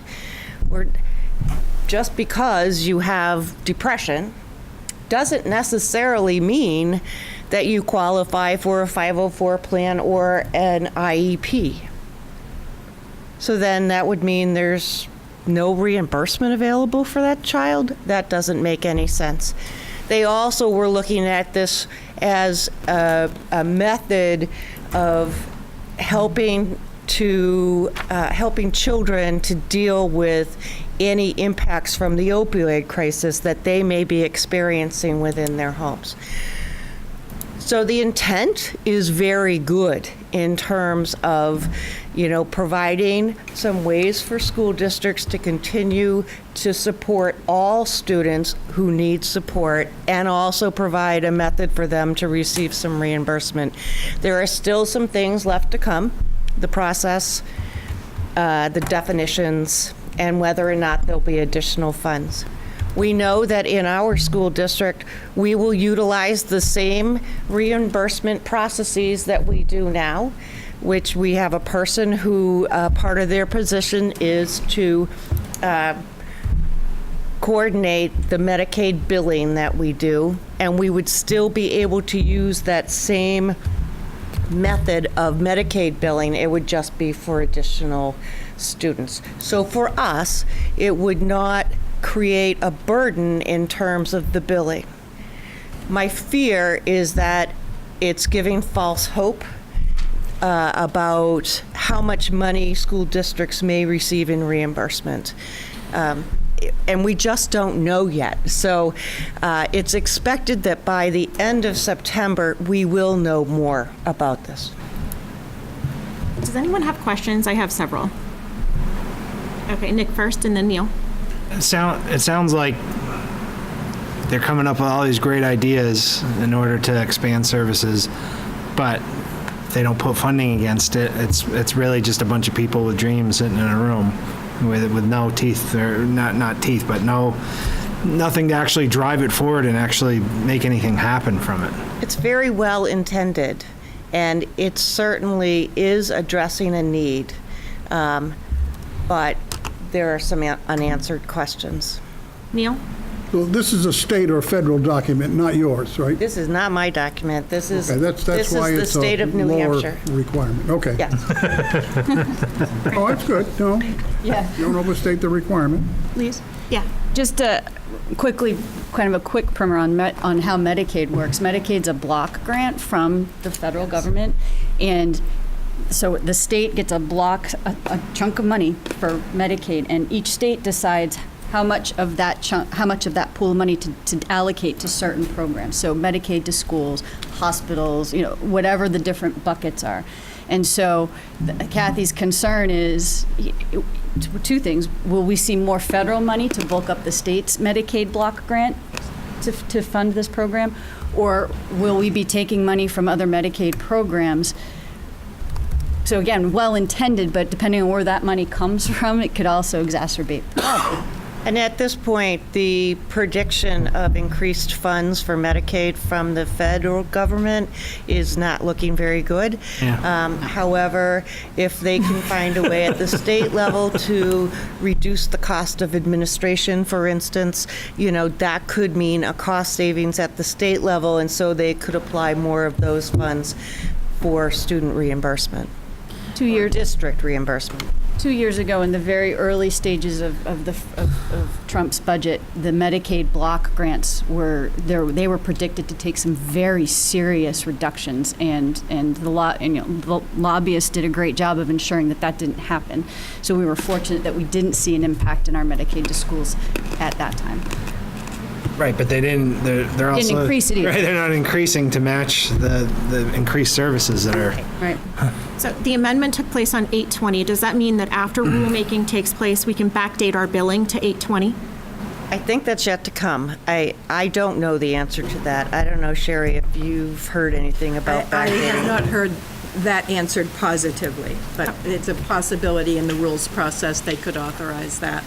We have students on IEPs right now who have also been receiving services for addiction or emotional troubles, and those are now billable services. So we know they have a plan in place, but we haven't been billing for certain services because they weren't billable in the past, right? So we haven't provided any direct addiction therapy services. We might provide counseling to that student, but we don't provide any of that kind of therapy that really deals directly with the addiction. But now that it's billable, will that encourage us to expand our services, or are we going to wait to see if money comes with it first? I think we have to wait and see. That would be a staffing requirement. We don't. It would, yes. Yeah, we it don't would, have a absolutely. LADAC, and so that would require specialized training. Are we still having trouble identifying students in the district who are on Medicaid? No, we actually have a bit of a link with the Department of Health and Human Services so that we are aware of those students who currently are on Medicaid, or even those families where they previously had it and then maybe didn't renew the paperwork or something like that, and then they fall off. So They fall off, and then we can back bill when they get back on Medicaid. it depends on the situation. Yeah. So that's really good. Thank you for that, because that's a huge improvement over 5 years ago when there were tons of students in the district who were on Medicaid, and we weren't billing Medicaid because we didn't know it. We have really worked in the past 2 years to clean up our processes around Medicaid and receiving parent consent to bill Medicaid to schools. And just to be clear, it's not their Medicaid. They don't take any hits on their Medicaid because we are billing Medicaid to schools. It's two totally separate programs. All right, Karen? I was just going to make the comment with the new services. I would imagine we'd have to get a process of identifying those students that are utilizing or needing those services in terms of the crises, and I'm not sure how we would do that. We do know who many of these students are, but in terms of, I guess my thought was in terms of providing proof that they need these services, will the system... It pushes the envelope for us to get a little more into the diagnostic field, and that is concerning to me, but yeah, we'll see how it pans out. Yeah. I think it would be interesting for the full board to read the union leader article and how this is all presented, because it sounds very upbeat. It sounds like there's a lot of money coming to the schools. The article, particularly the gentleman from the School Administrators Association, made some quotes in there, made it sound like there was a lot of money coming to the schools. So I'll send the article. You guys can read it and take it for what it's worth, match it up against what Kathy's just told us. Great. Thank you. Thank you. Thank you, Kathy. Thank you, Kathy. September 20th, 6 p.m., Keene Middle School, the much-awaited Education Funding Forum, or Funding 101, as it has been called. Hopefully, you all got the email I sent the other day. Superintendent Millay put out a press release. We've publicized it across all of our social media, email blasts. So we're really hoping for an outstanding turnout. We have also reached out to other neighboring districts, Conval, Jaffrey, Ringe, Winchester, Wilton, Limeboro, Messinic, and Mason, I think, have all also expressed an interest. So we may see some folks coming from those areas as well. So should be a very informative evening. I don't know if anyone here has been to this presentation yet in any of the other places that it has happened, but I haven't been yet myself, so this will be my first time seeing it. But I understand that it is very informational and very motivating. Janelle would like to speak to us about preschool playgrounds. Yes. I went out with Primex, Dave and I went out with Primex, our insurance company, to do playground inspections, and one of the largest, or the largest issue that came up at all three of our locations that have preschools is the lack of age-appropriate play structures for our preschool children. I brought it back to administration, and my understanding is this has been a topic for several years. It keeps coming up. I have been working with the building principals on identifying structures that they would like to have at their schools. They have identified a structure that they would like to have. I sent that off to our insurance company. I want to make sure that it is something that's appropriate, because some of our schools do have something there, but it's more residential. It's not appropriate for a public playground. So I'm just trying to do our due diligence to make sure what we are proposing is appropriate, and I wanted to let the board know that we're doing that. We do have a policy on district playgrounds. I don't know, have you seen the policy? And we're not following it?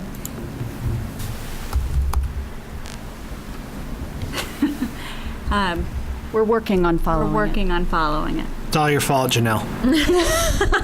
He said on camera. I'll take it. I'll take that hit, Nick. Thank you. My question is, what type of money are we talking about in renovation? Because I'm not inclined to vote for any massive spending increase until we know where the building conversation is going. Right, so the structures that have been identified by the principals are about $6,500 a piece, okay? But that doesn't include installation, which I'm working with Dave on getting the cost of what that might be. But we're also looking at the tuition monies that are coming in for those preschool students to offset the cost of putting that in. Betty? Can you use any of the IDEA grant money? I'll make a note of that. Just a thought. Right. It's probably already used for other stuff, but It may depends be. what your priorities are. It may be a supplant. But there is a specific allocation in For preschool, IDEA for preschool, so I will speak with Kathy Woods about that. I got a quick question. Karen and then Neil. When you're talking about money, I guess I think back to the old days when Mount Caesar wanted a new playground. We came up with, was it $75,000, $80,000? Is there any attempt at looking at a PTO or somebody, the PTOs from the schools picking up fundraisers to offset the cost? You mean for the new one out there, the new one? Well, they're talking about the preschool that are on the grounds here, but the one at Mount Caesar, that was, I believe, all done by the playground committee. There was no school funds. That is correct. I don't think so. Yeah, there were no school funds. There was no school funds. I mean, Eric and I Eric think, was going to move it to Richmond if they didn't let him do You're it. right. I believe we raised that all through private That was donations. private and- donation, yeah. And various fundraisers. I mean, you remember one of them, Betty, I'm sure. So I guess my question is, I mean, is it just automatically you're going to the board or to the school for the funds, or is there a PTO? I mean, is anybody going to the PTO looking for them to at least raise part of it? Be happy to approach the PTOs and see what their I think the interest would playground be in structure that. that is at Mount Caesar is not similar to the ones that were at Troy and Emerson schools. The one that went in at Troy School was not age appropriate. It had to be taken out and it sat on the back field. The one at Emerson is still standing there, but nobody's allowed to go on it. Am I right about that? Yes. And these two playgrounds were placed over the summer with very little input, and it was never rated for the right age group. So then the policy was worked out, and Primex already knew that these two playgrounds were troublesome because they had done their own inspection. Is there another one that was the same I equipment on- wasn't aware of that, Yeah. prior to going to the inspections. I think PLT did our previous ones before they went out of business. I believe that the structure that was at Mount Caesar is now at Cutler because it was also deemed to not be for that age. It might have been the exact same structure at all think three there were schools. three. So it's all three schools that have preschool programs that this issue was identified. I think I phrased it wrong. I'm talking about the large structure for the elementary school was The fundraised. preschool has a separate area that's, Right. it's sort of in the U of the buildings. Right, and I get that because I remember when we were fundraising, we didn't have enough money, but I'm just saying is, I mean, I guess I'm asking what the rationale is to not to try to fundraise for that if we could do it for large structures. I mean, our kids are a part of the district and it's a lot lower amount of money. Well, if we could sell the playgrounds that we had to take out, maybe we could have some money Probably for have it. enough money. Kristen? I know that the Troy and Emerson PTCOs are very small and have very low budgets and actually don't have the capability of raising that amount of funds at this time. So they'd have to do some paperwork and some other things first to be able to raise those funds. And I have sort of an off-topic question.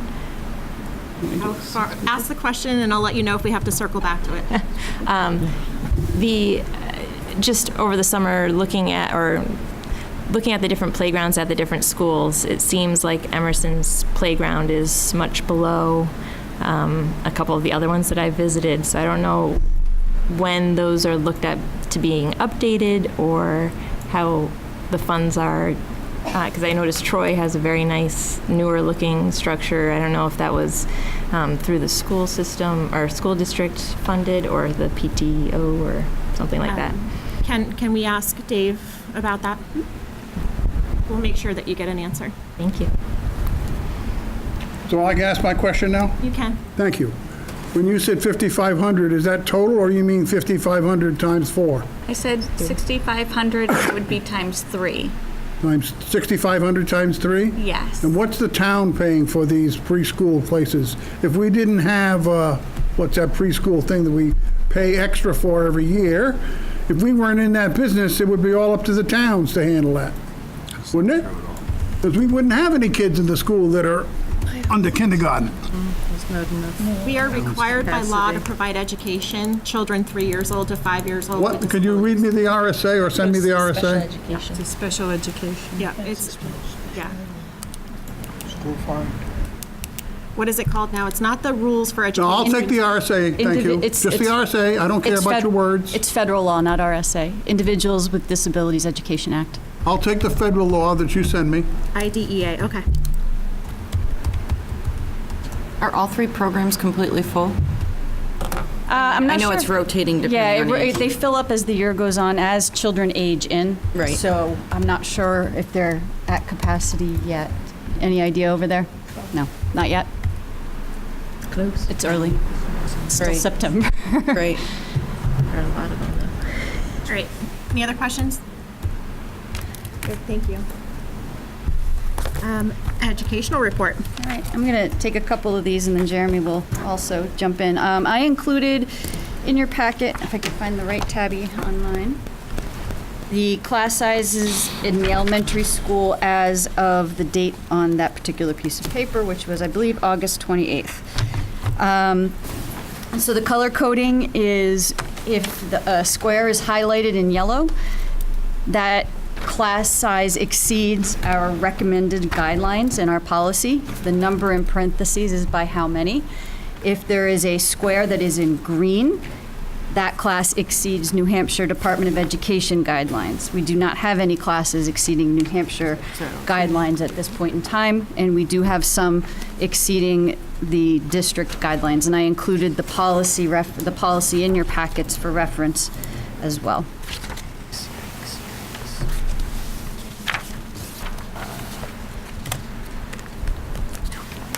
I see that you highlighted the area that says that the board can approve an aid for a classroom if it's above the New Hampshire Department of Education recommendation.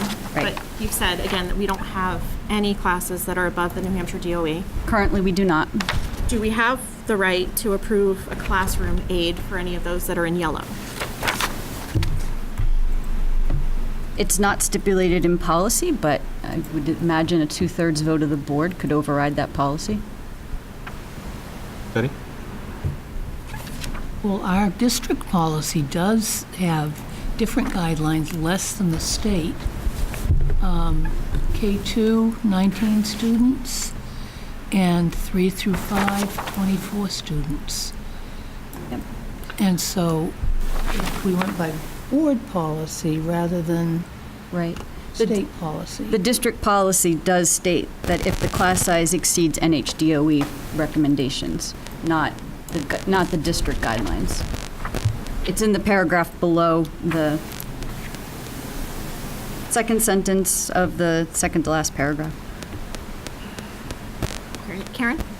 I was just curious, for Gilsum, the second and third grade is 20, and I see it's not highlighted yellow. Right, because third grade would be 24 and second grade would be 19, so when they're mixed together. I was just wondering how big the second grade was in comparison to the third grade.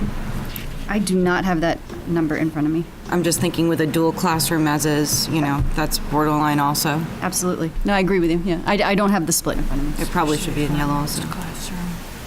7 second graders. 7 second graders. 7, so they're smaller. Rob and then Betty. Thank you. Am I reading this correctly? Because I'm not that right. Emerson has 24 kids in kindergarten? Yes. Last year, I believe they had 26. 23. Sorry. It ended up, was it 26 at one point? 26 in first grade. By the end of the year, it was 26 last year, yeah. Yeah, I'd be in freak out mode if I was a parent and I'm going to go on record saying I'm not comfortable with 24 kids in a kindergarten without an aide. I agree. Agreed. I don't know if anybody else would like to speak to that, but that is an awful lot of kids who's their first year in school with one professional in the room. I'd like to hear more about that from our administration in terms of their thoughts. Can we find out how many one-to-one paras are in the room? I I was know they wondering often that, too. step up and help out. There's one para in that room. Oh, so there's another, But it's assigned to a Para is student. assigned to a It's a specific one-to-one. student, but sometimes has capacity to oversee. there's not a general. Not supposed to, para. I think though. No. We talked about that Right. possibility, right? Okay. All right, I think Betty was next. Yeah, I have a strong bias. I agree with Rob, especially kindergarten. You say line up, and they don't know what you mean. You have to physically get them in line, especially this time of year. There's so much terminology that they just don't know what you're talking about. And it's not because they're trying to be naughty, and you really need an extra pair of hands. And then while I'm talking, any of these classrooms at Troy or Emerson that are exceeding our guidelines by 5 or 6 kids, and some of these kids have been in these big classes now for 2 or 3 years. And I know that Kevin presented some paperwork to the education committee that showed that they have different types of coverage coming in and out of the room during the day, but I'm still very concerned about those numbers and that they don't have any help. Scott? So I'm concerned with any of these where we're over our guideline by more than one. Right, By so more than what? By more than one. So if I look at the kindergarten in Mount Caesar and we're at 20 instead of 19, I agree, kindergarten is a place where you need the extra set of hands. So across kindergarten, all those yellows, I'd be concerned. But, you know, 5th grade in Cutler, where we're at 25 and we're just one above the guideline, kids will come and go, right? Enrollment will change maybe a little bit, but when we're at 2, 3, 5, 6, that far over our guideline, we have those guidelines for a reason. So Lisa, this conversation can go a lot of different ways quickly as far as recommendations for additional paras or splitting of classes, changing the combinations of classes. Have any of the building principals come forward with any requests or recommendations yet? They have not. But it feels like an area where we should be moving quickly, because another 2 weeks of us futzing about it will result in then a posting maybe, and then we're 6 weeks in before we're solving a problem. And these are numbers pulled from the 28th. By the time we get to our October 1 number, some of these may be down. I'm not entirely sure at this point, you know, if we have some kiddos who are on our rolls that haven't returned, and we just don't know that they transferred. That happens periodically, more at the middle high school, but it does happen. We've also had kiddos move in since this list was generated, so it's a little bit on both sides. We don't have the space at Troy to split a class. There's just not the physical locations to be able to split a second grade into 2 classrooms. So I'm not sure that would be part of the conversation. But I presented this to you. We were talking over the summer about kindergarten sizes, and I told you I would keep you apprised of those. And I realized last year I presented a similar list, but it was on the October 1 data, and so I figured I'd replicate the same format, just do it a little bit earlier to start the conversation. We have another board meeting in 2 weeks. I can certainly provide an update to this, and in the interim, we can have conversations with principals, and come back with some suggestions or recommendations. I wanted to get this out to you so that you would have it in your mind, and we could talk about it.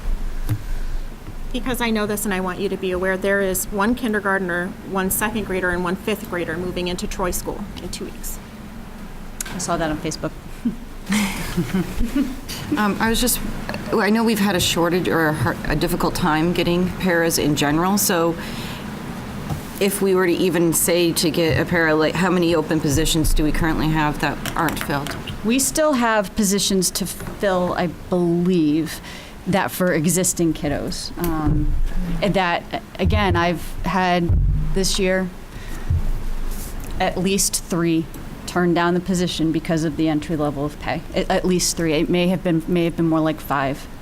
But we've hired a lot of paras, we've interviewed a lot of paras, and so there's still quite a few open positions specifically in elementary school?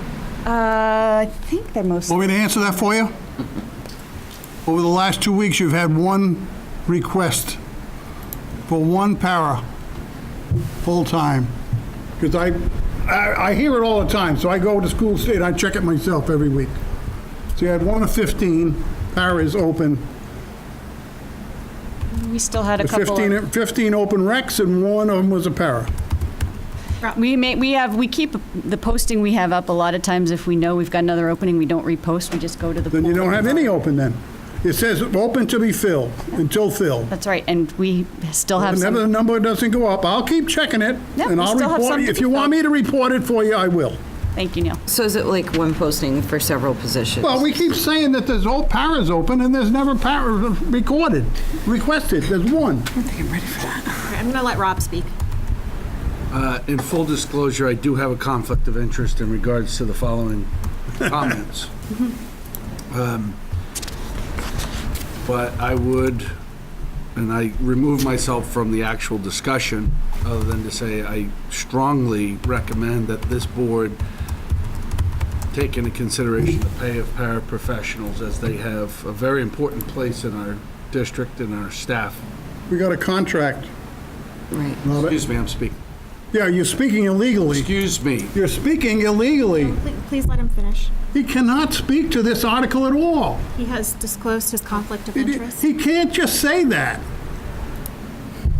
Please record that I said that. Thank you. May I continue now? No. I was in order. No, you weren't in order. I was recognized by the chair. That's all you were. Okay, you haven't been recognized by the chair. No, but I can Correct. object. Remember? I don't need Neil, please let me permission continue. to object. And you haven't done that yet. That's did noted. object. Thank you, Neil. And I don't need her permission to object. Are we done? So, moving forward, I strongly recommend that we look at the pay scale so as we can attract more professionals into that area. Thank you. Brian? So, Lisa, just to be clear, our next meeting, we're going to have some conversation or feedback together as a group that you get from the building principals. And, you know, like, I see those numbers at Troy. That's not becoming a one-year, one-time issue now. That Right. is in my mind, looking at that number, a severe overcrowding issue that needs to be addressed. Right. At this point, there's not one classroom up until third grade that isn't, as you noted, less than one above our recommended number for the district And then there's even for one in fourth grade. guidelines. Even third grade is at capacity. Right. Right. All right, Karen? With the discussion, could you also find out how many open para positions there are? Because if that's the solution and we can't hire them, then that's not going to be helpful. But I'll remind the board that we don't have shared paraprofessionals in the classrooms any longer. We only have one-to-one paraprofessionals, so they're hired to service a particular student. Oh, they It's- are? It's the reading specialists that go in and sort of help out with the classroom broadly. We still do small group though, don't we? They don't do small. In small, sometimes the Reading paras or the teach small groups. integration is. They may be assigned to up to 3 students, but it is 3 specific students that they are working with, or they may be a 1-to-1, and sometimes a 1-to-2, depending on the needs. Yeah, so I appreciate that we'll have a conversation next time, but I'm concerned that that's not moving fast enough, because every day that goes by, those students who have IEPs that call for direct support, it's not really happening to the letter of that recommendation, because those adults are good-hearted people who are going to help out any kiddo that has something going on in the room. The reality is that you're there and you participate. So is there something we believe we want to do tonight to authorize the superintendent to begin any hiring process for any of these classes? Do we have the appetite for that this evening? Nick? I think she already has if we're short on paras, she already has the authority to fill those positions.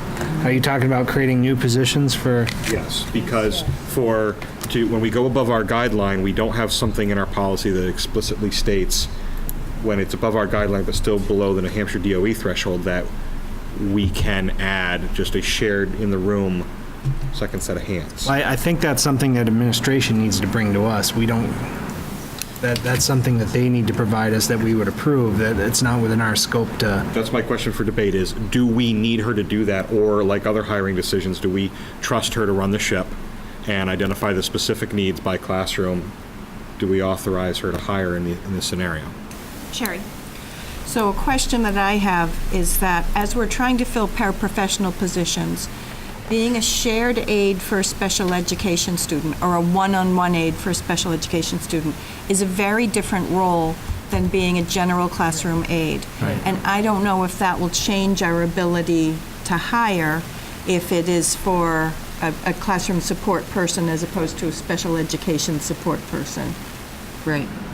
We are strictly looking for special education support paras because that's with the exception of library paras, those are the only paras that I have the authority to hire. There's a possibility that we could attract some different applicants if it's a general classroom, maybe. That would mean creating a new job description and job classification. It would mean going back to the union and adding that job title into the contract. Thank you. It's a big deal.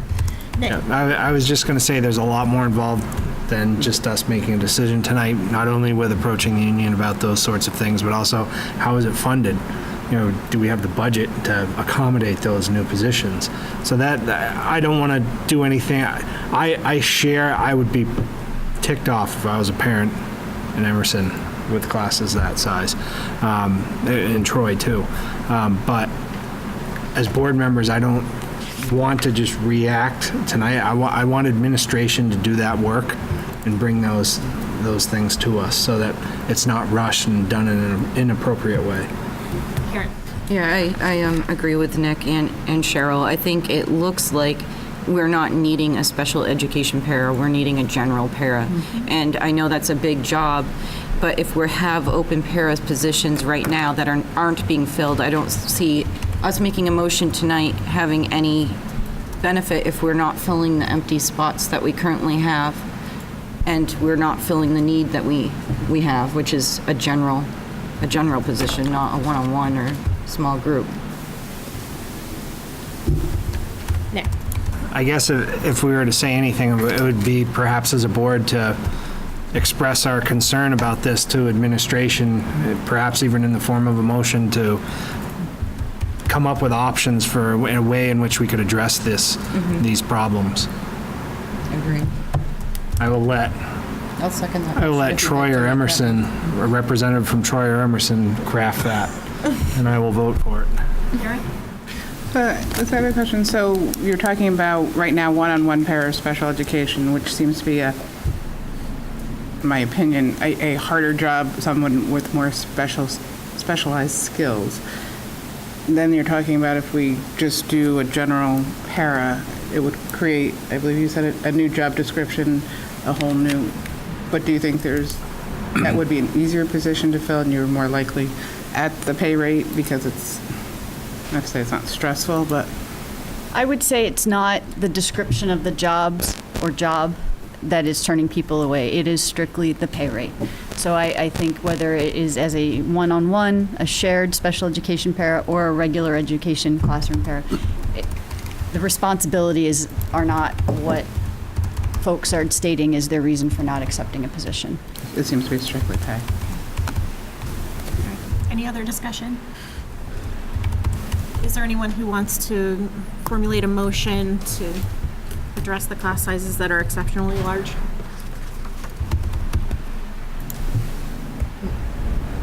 Yes, but I can't think of exactly what. All right, I'm going to take a stab at it. Sherry. I'd like to make a motion to empower Lisa to reach out to the association to explore the idea of an MOU for a new position for classroom support and seek input from the administrators on how they would like to address these class sizes.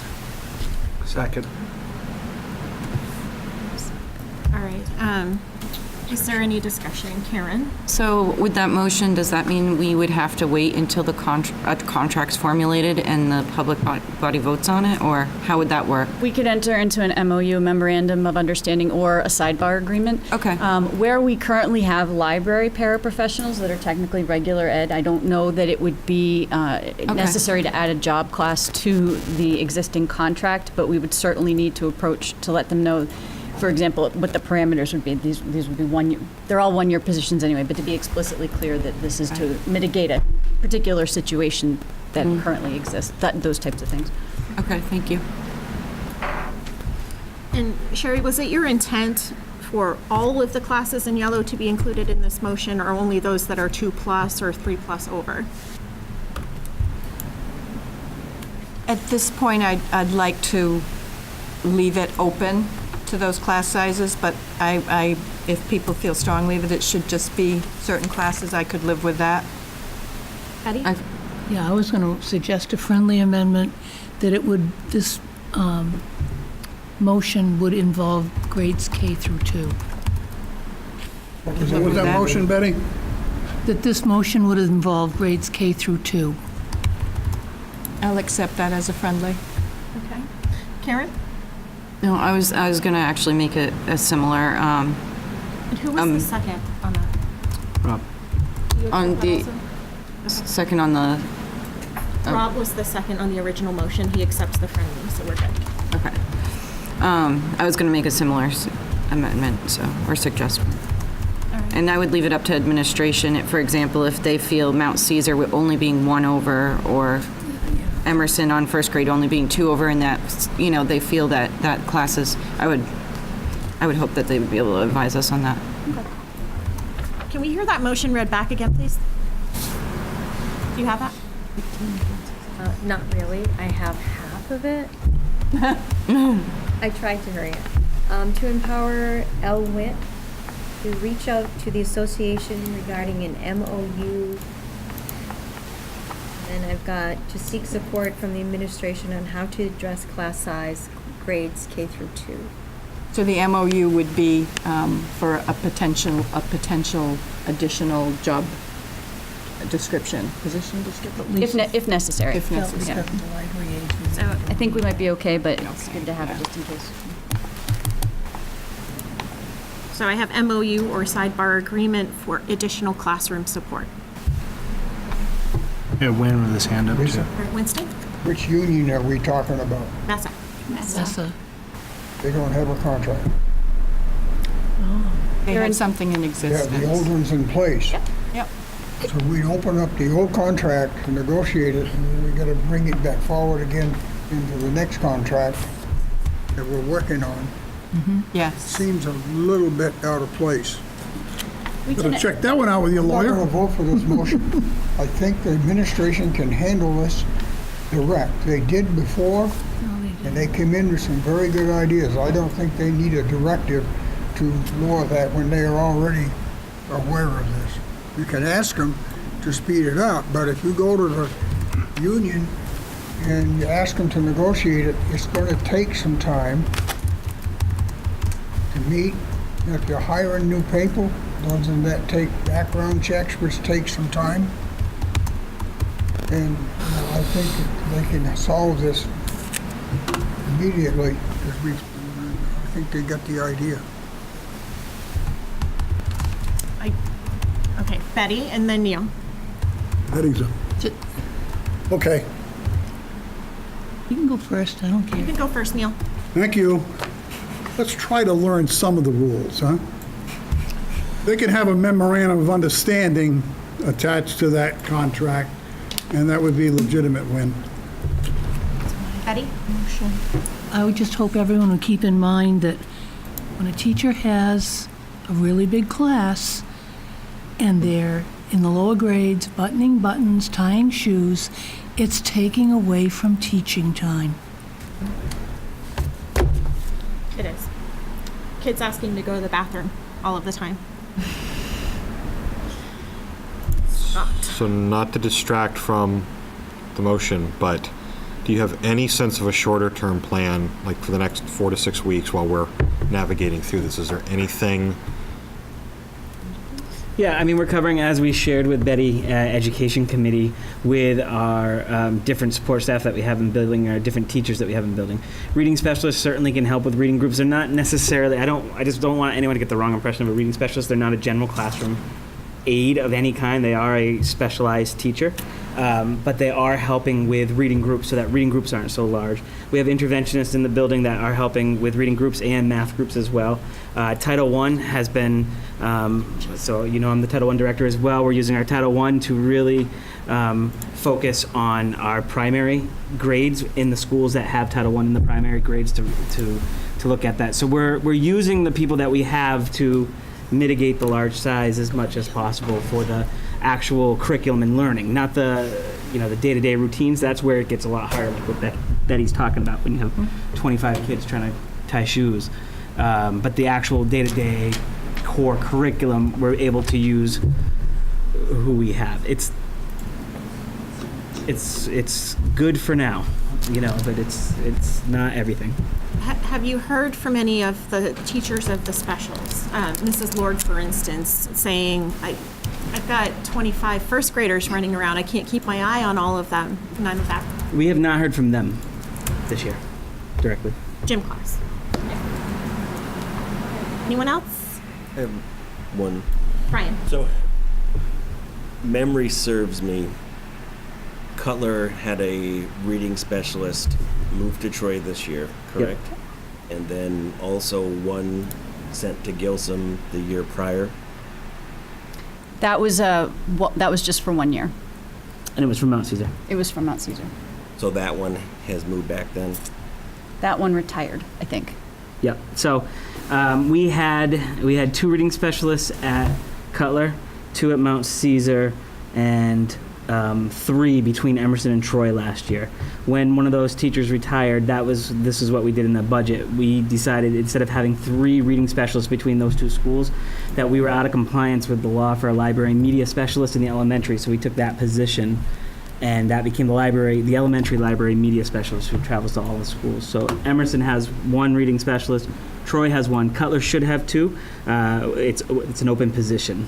So right now, we have an open position at Cutler that we're trying to Posted fill. or just? Posted. It's been posted since July, early July. Betty? Question, do we still have interventionists? Yes, And do they do some of these things that you're talking about? absolutely. Having reading specialists do? Yes. Is there any way we could use our very beautiful social media channels to attract new candidates for the reading specialist position or the open para positions? It's a fantastic idea.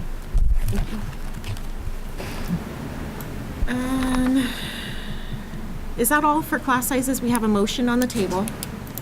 It says empower Lisa Witt to reach out to the association regarding a MOU or sidebar agreement for classroom support in grades K through 2 and to ask administration to bring suggestions on how to address class sizes. Kristen? So this is Electronic count, please. So this is just empowering Lisa. If you feel like you speak to the administrators and you don't need to add a new position, then that does not need to happen, correct, with this motion? Okay, just want to make sure. I'm sorry, Neil, what was your request? Electronic vote. Okay, And I'll report back at the next meeting, either way. all right. I don't think this needs to be added to the motion, but I assume this would also include the financial aspects of any creation so that the board has an understanding of how it's being attacked, how it's straining available funds. It will be comprehensive, I promise. Thank you. Jeremy? All right. Kristen? Yes. Wynn? Abstain. Karen? Yes. Neil? No. Nick? Yes. Brian? I was watching it walk Yes. right up your back. And Rob? Abstain. Karen? Yes. Sherry? Yes. Eric? Abstain. Betty? Yes. Scott? Abstain. And Lisa? Yes. 7.569 yes, 1.075 no, 4.356 abstain. Thank you. That was a great conversation, and I appreciate the direction. I'm going to skip over number 2 because I'm going to let Jeremy talk about that. There's included in your packet was a list of all the schools' open houses and pictures. In the past, we've encouraged folks to get your pictures taken, including board members. And so I have a goal this year that we'll all have pictures done, that you'll all have pictures done. We actually have a district-wide goal that 100% of our employees will all have pictures done.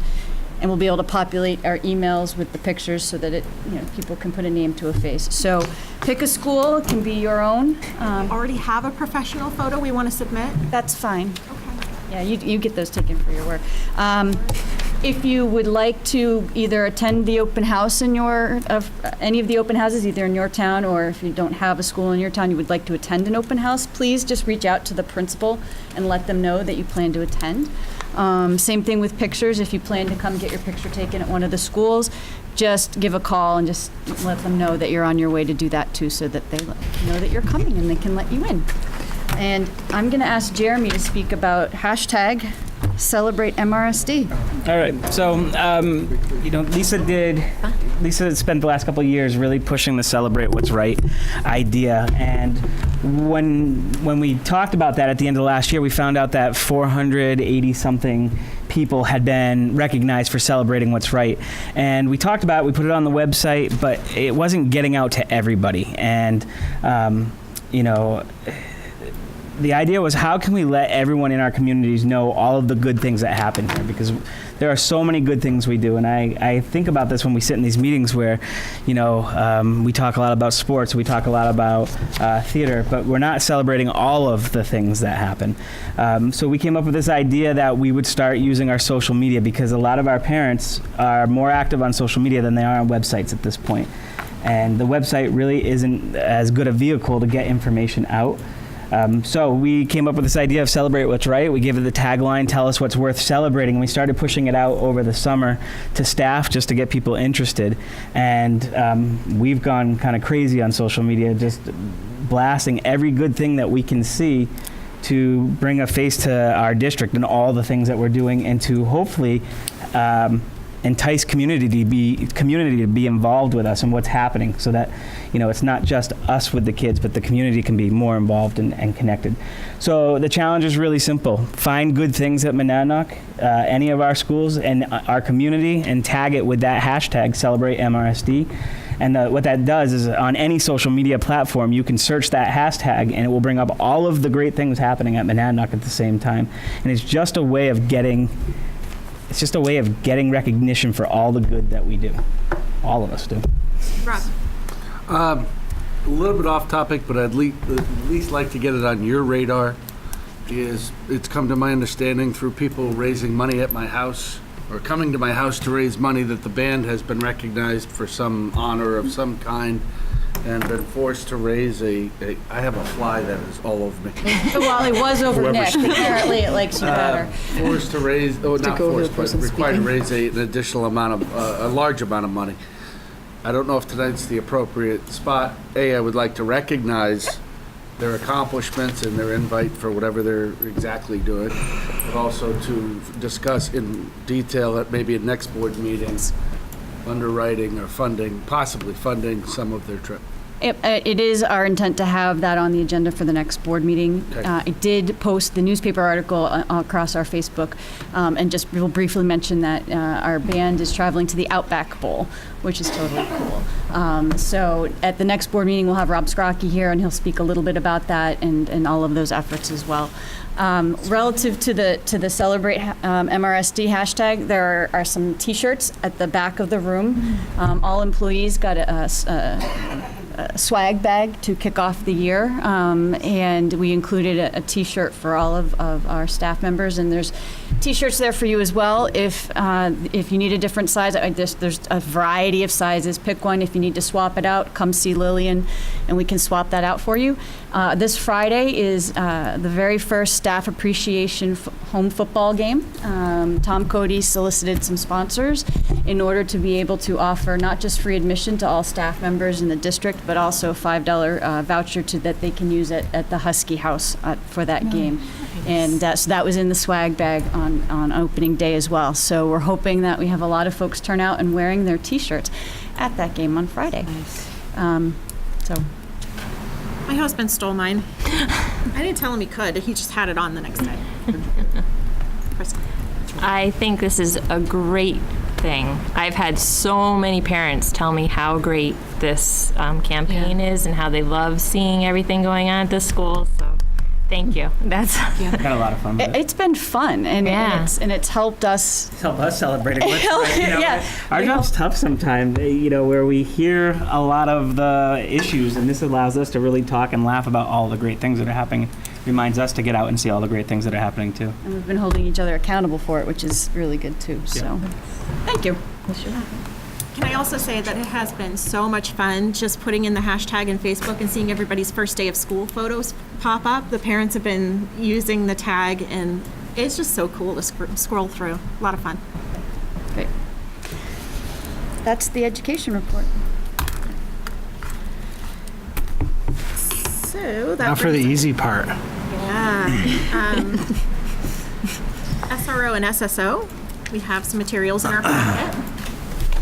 I can speak briefly to these. These were, you may recognize these. These have both been in board packets in the past.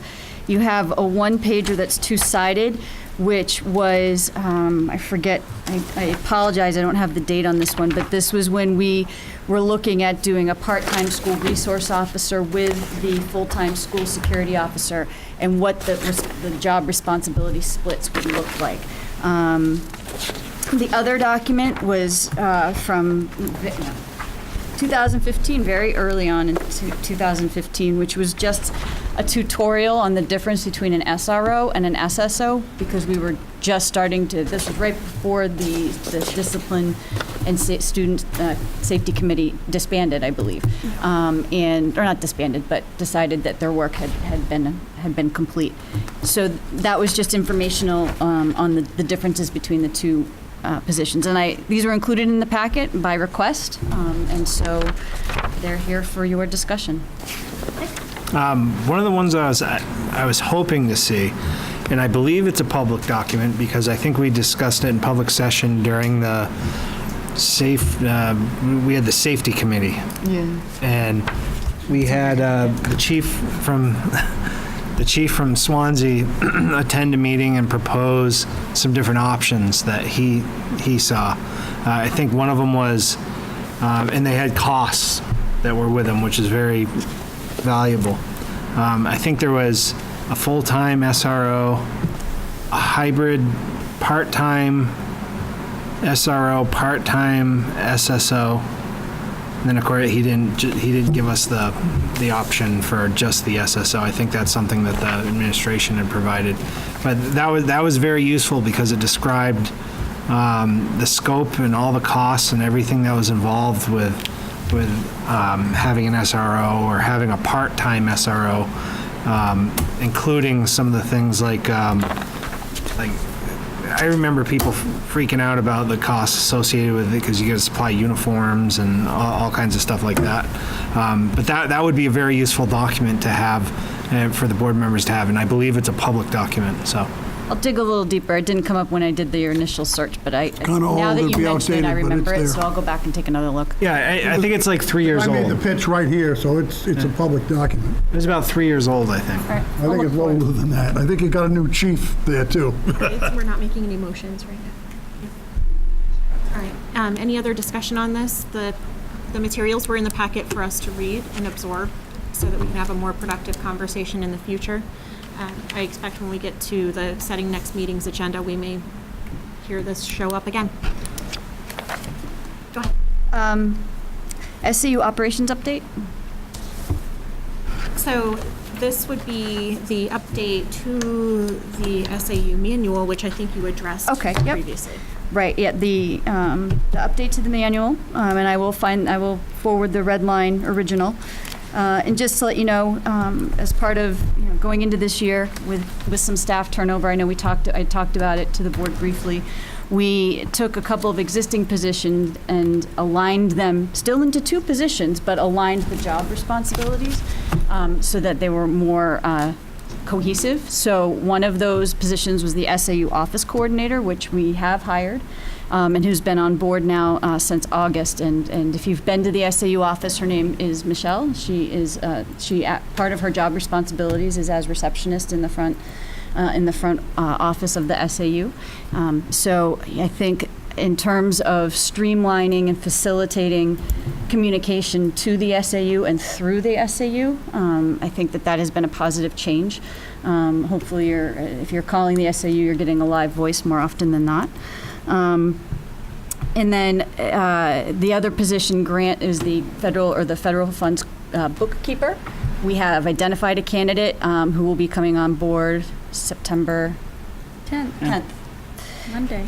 So, and so those were just the pieces I wanted to touch on. We had talked briefly at a board meeting once or twice about whether or not there was a desire to add, I think, Rob, maybe you brought it up, an HR coordinator or director of some variety, and we're getting into the budget planning season now. We actually had a meeting this afternoon with the 4 of us to talk about what that process will look like this year. And so we'll keep that in mind as we start putting things together. And obviously, as we start having those discussions, we'll see where that goes.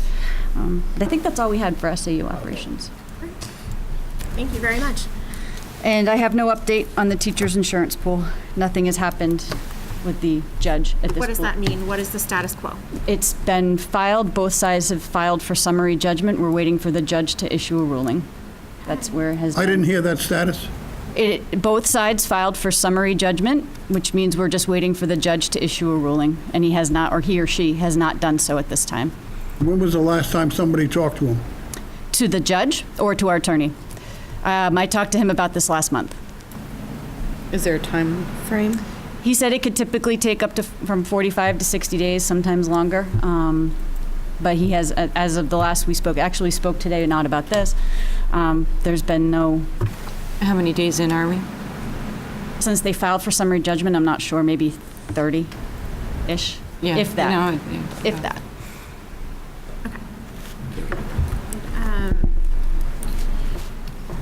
Any other questions on this? No, I know that the CRC has something to bring to us. It's not on the agenda, but also I'll let you speak to it, Sherry. Sure. CRC has been having a conversation about board representatives attending select board meetings. We've talked about it off and on for a couple of years, I think. Some of the boards have even changed their meeting night so that they're no longer in conflict with our meeting night to facilitate that. But we've never really kind of gotten that off the ground. And so CRC would like to send a CRC member with a member of your town to your select board. And so this letter that you're about to receive, are there not enough? No. This letter that you're about to receive is our proposed draft to send to select boards to outline that we would like to come to the meetings, and there's some suggested topics. It doesn't have to be those topics. It could be other topics, but the board is interested in hearing. We want to be really flexible in terms of, you know, if can they allocate us a little time, a bigger chunk of time. So we wanted the letter to be sort of a general outreach to say we'd like to do this, and we would like to have completed all these before our Saturday budget presentation to Budget Committee and select boards. So the clock is ticking on getting these letters out, forming the groups on who's going to go where, and sending the letter. So the purpose. This is a draft.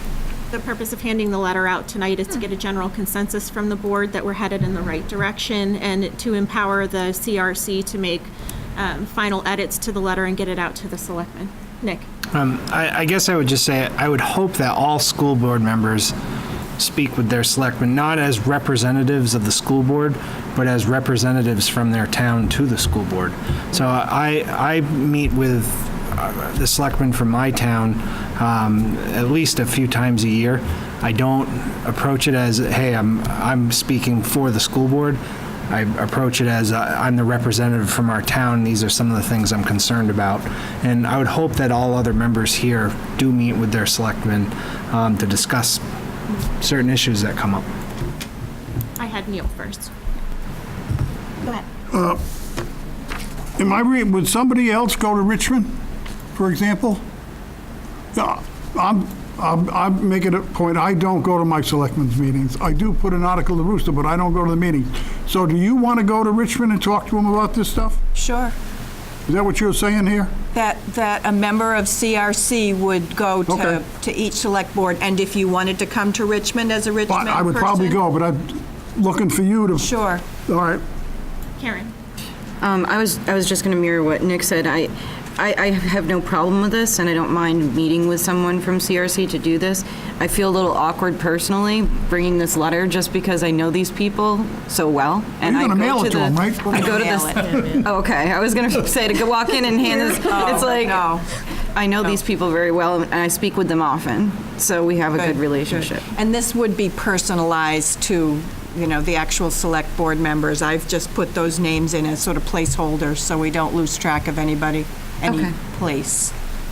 So I'll make the motion to empower CRC to polish and mail these letters to all of our town select boards. Is there a second?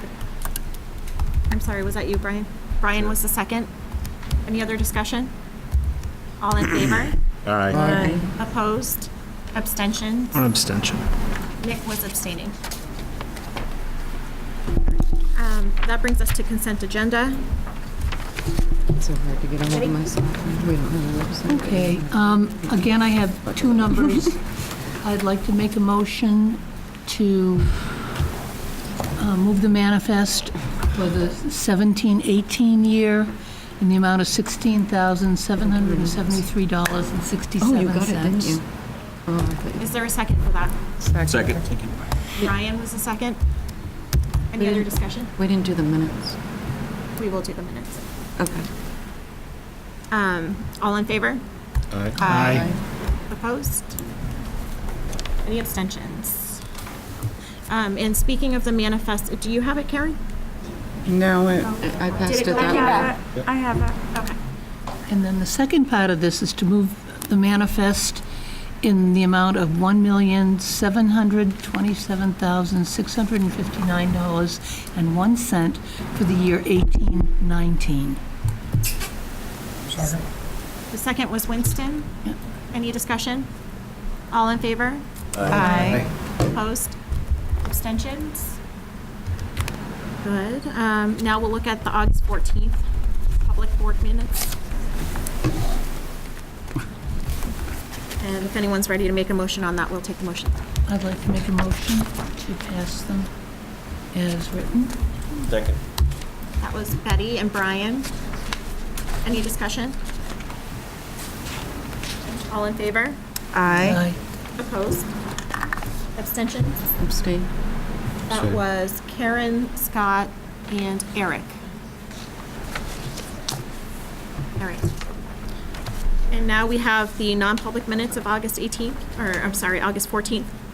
I'd like to make a motion that we accept the non-public session of August 14th as written. second. Sherry and Betty and Neil. I would make amendment when they're done. Okay, Karen, you can go first. Oh, I was just going to say, issue 3, it doesn't say a last name to the interim director of technology. I didn't know if we should add that. Sure. Yeah, we probably should. Usually we have first initial and then last name. I was wondering who it was. It might have been a matter of not knowing how to spell it. What is the last name, if I may ask? Ready? That's public information now. It's Sifrith. All right, Neil. The last paragraph, first page, would you please mention that Neil Moriarty thinks this is a court ruling on posting in 2 places? You're not going to find it in RSA. Where is he looking? What section, Neil? You just put it right at the last sentence on that last red page. I didn't bring it with me. Was he talking about the Yeah, first set of non-public minutes? minutes? No, it's a regular minutes. Oh, we So just, we'll have to go back to them. We've already passed the regular minutes. I'm sorry, I didn't hear you say that. All right. Let's vote on the non-public minutes. Any other discussion on non-public? All right, all in favor? Aye. Opposed? Abstentions? Scott, Eric, and someone else wasn't here. Karen. abstain, yeah, sorry, I was reading. All right, so the non-public minutes have passed. Neil, do you want to make a motion on the public board meeting minutes? Yeah, August 14th, public meeting, it's the last paragraph, first page. Would you please mention that Neil thinks it's a court ruling on posting in 2 places. You will not find it in an RSA.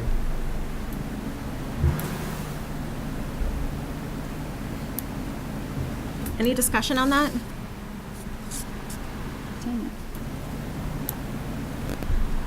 Do we recall that Neil said that? He did. Okay. I remember. And were you able to capture the wording that he suggested? Just right now? Yeah. Yes. Okay. Any other, no? All in favor? Aye. Aye. Opposed? Oh, should abstain. Karen, was that a no? Abstain. Karen abstains, as does Scott and Eric. We have no need for non-public from my end this evening. My authorization to hire and accept resignations expires after today. So you have, I did pass out notifications for resignations and hires that have taken place since we last met. And I forgot to mention the attachment to that was, goes with the handbook. It's the progressive discipline form. Forgot to mention that when we talked about the handbook, so. No need for non-public. In this vein, would you care to tell us about any teacher openings that we are painfully trying to fill? A reading specialist. We are, I believe we're still looking for a special educator. We need a speech therapist, right?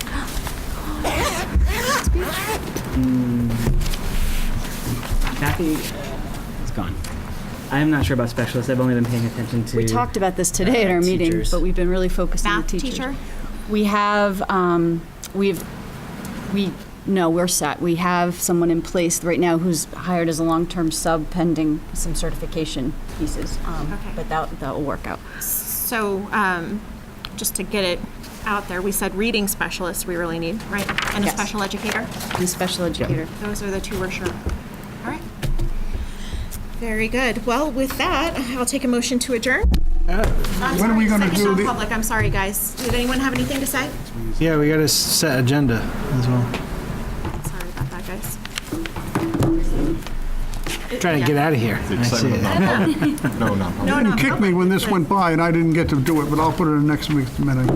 What I have for next meeting's agenda is we need to look at policy JLF and see if this pertains to Title IX.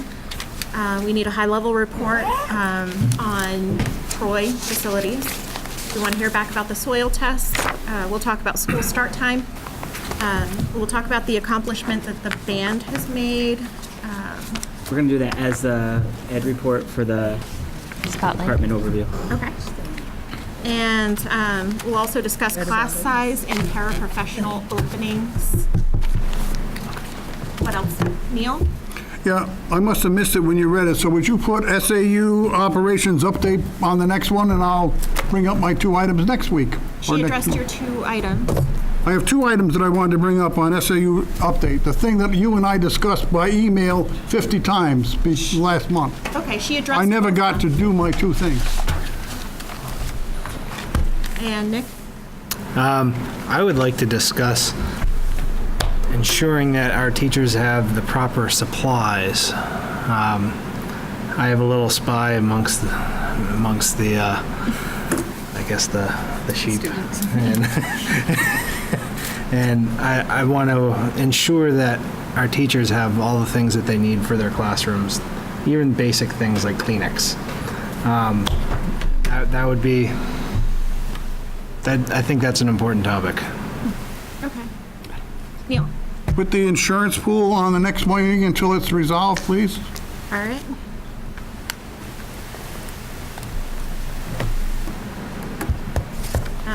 Safety goes on there, just because safety always goes on. Is that the SRO discussion? No, safety of our buildings and our safety plan overall.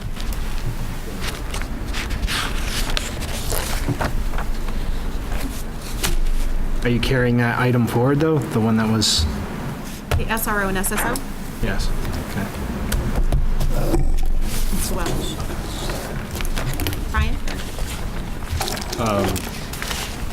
Sounds like we need to start crafting a plan around funding formula.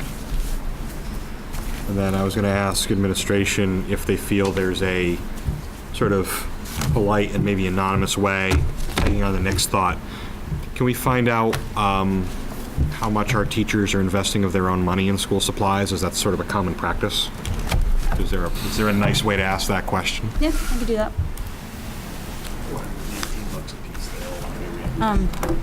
Actually, tying in with that, with what Scott and Nick were saying, could you also find out if PTCAs or any of those parent-teacher organizations are donating money in specific schools? And how much? Brian, and then Betty. Motion, and I believe he's about attached to Troy, what do we call it?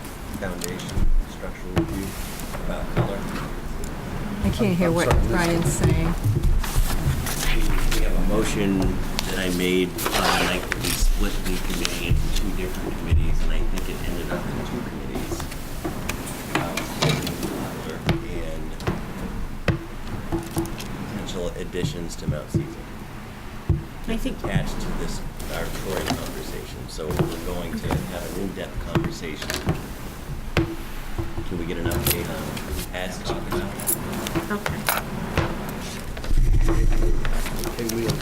How are you doing on getting the okay. We're still doing it. so. I'll ask Karen about that. Betty?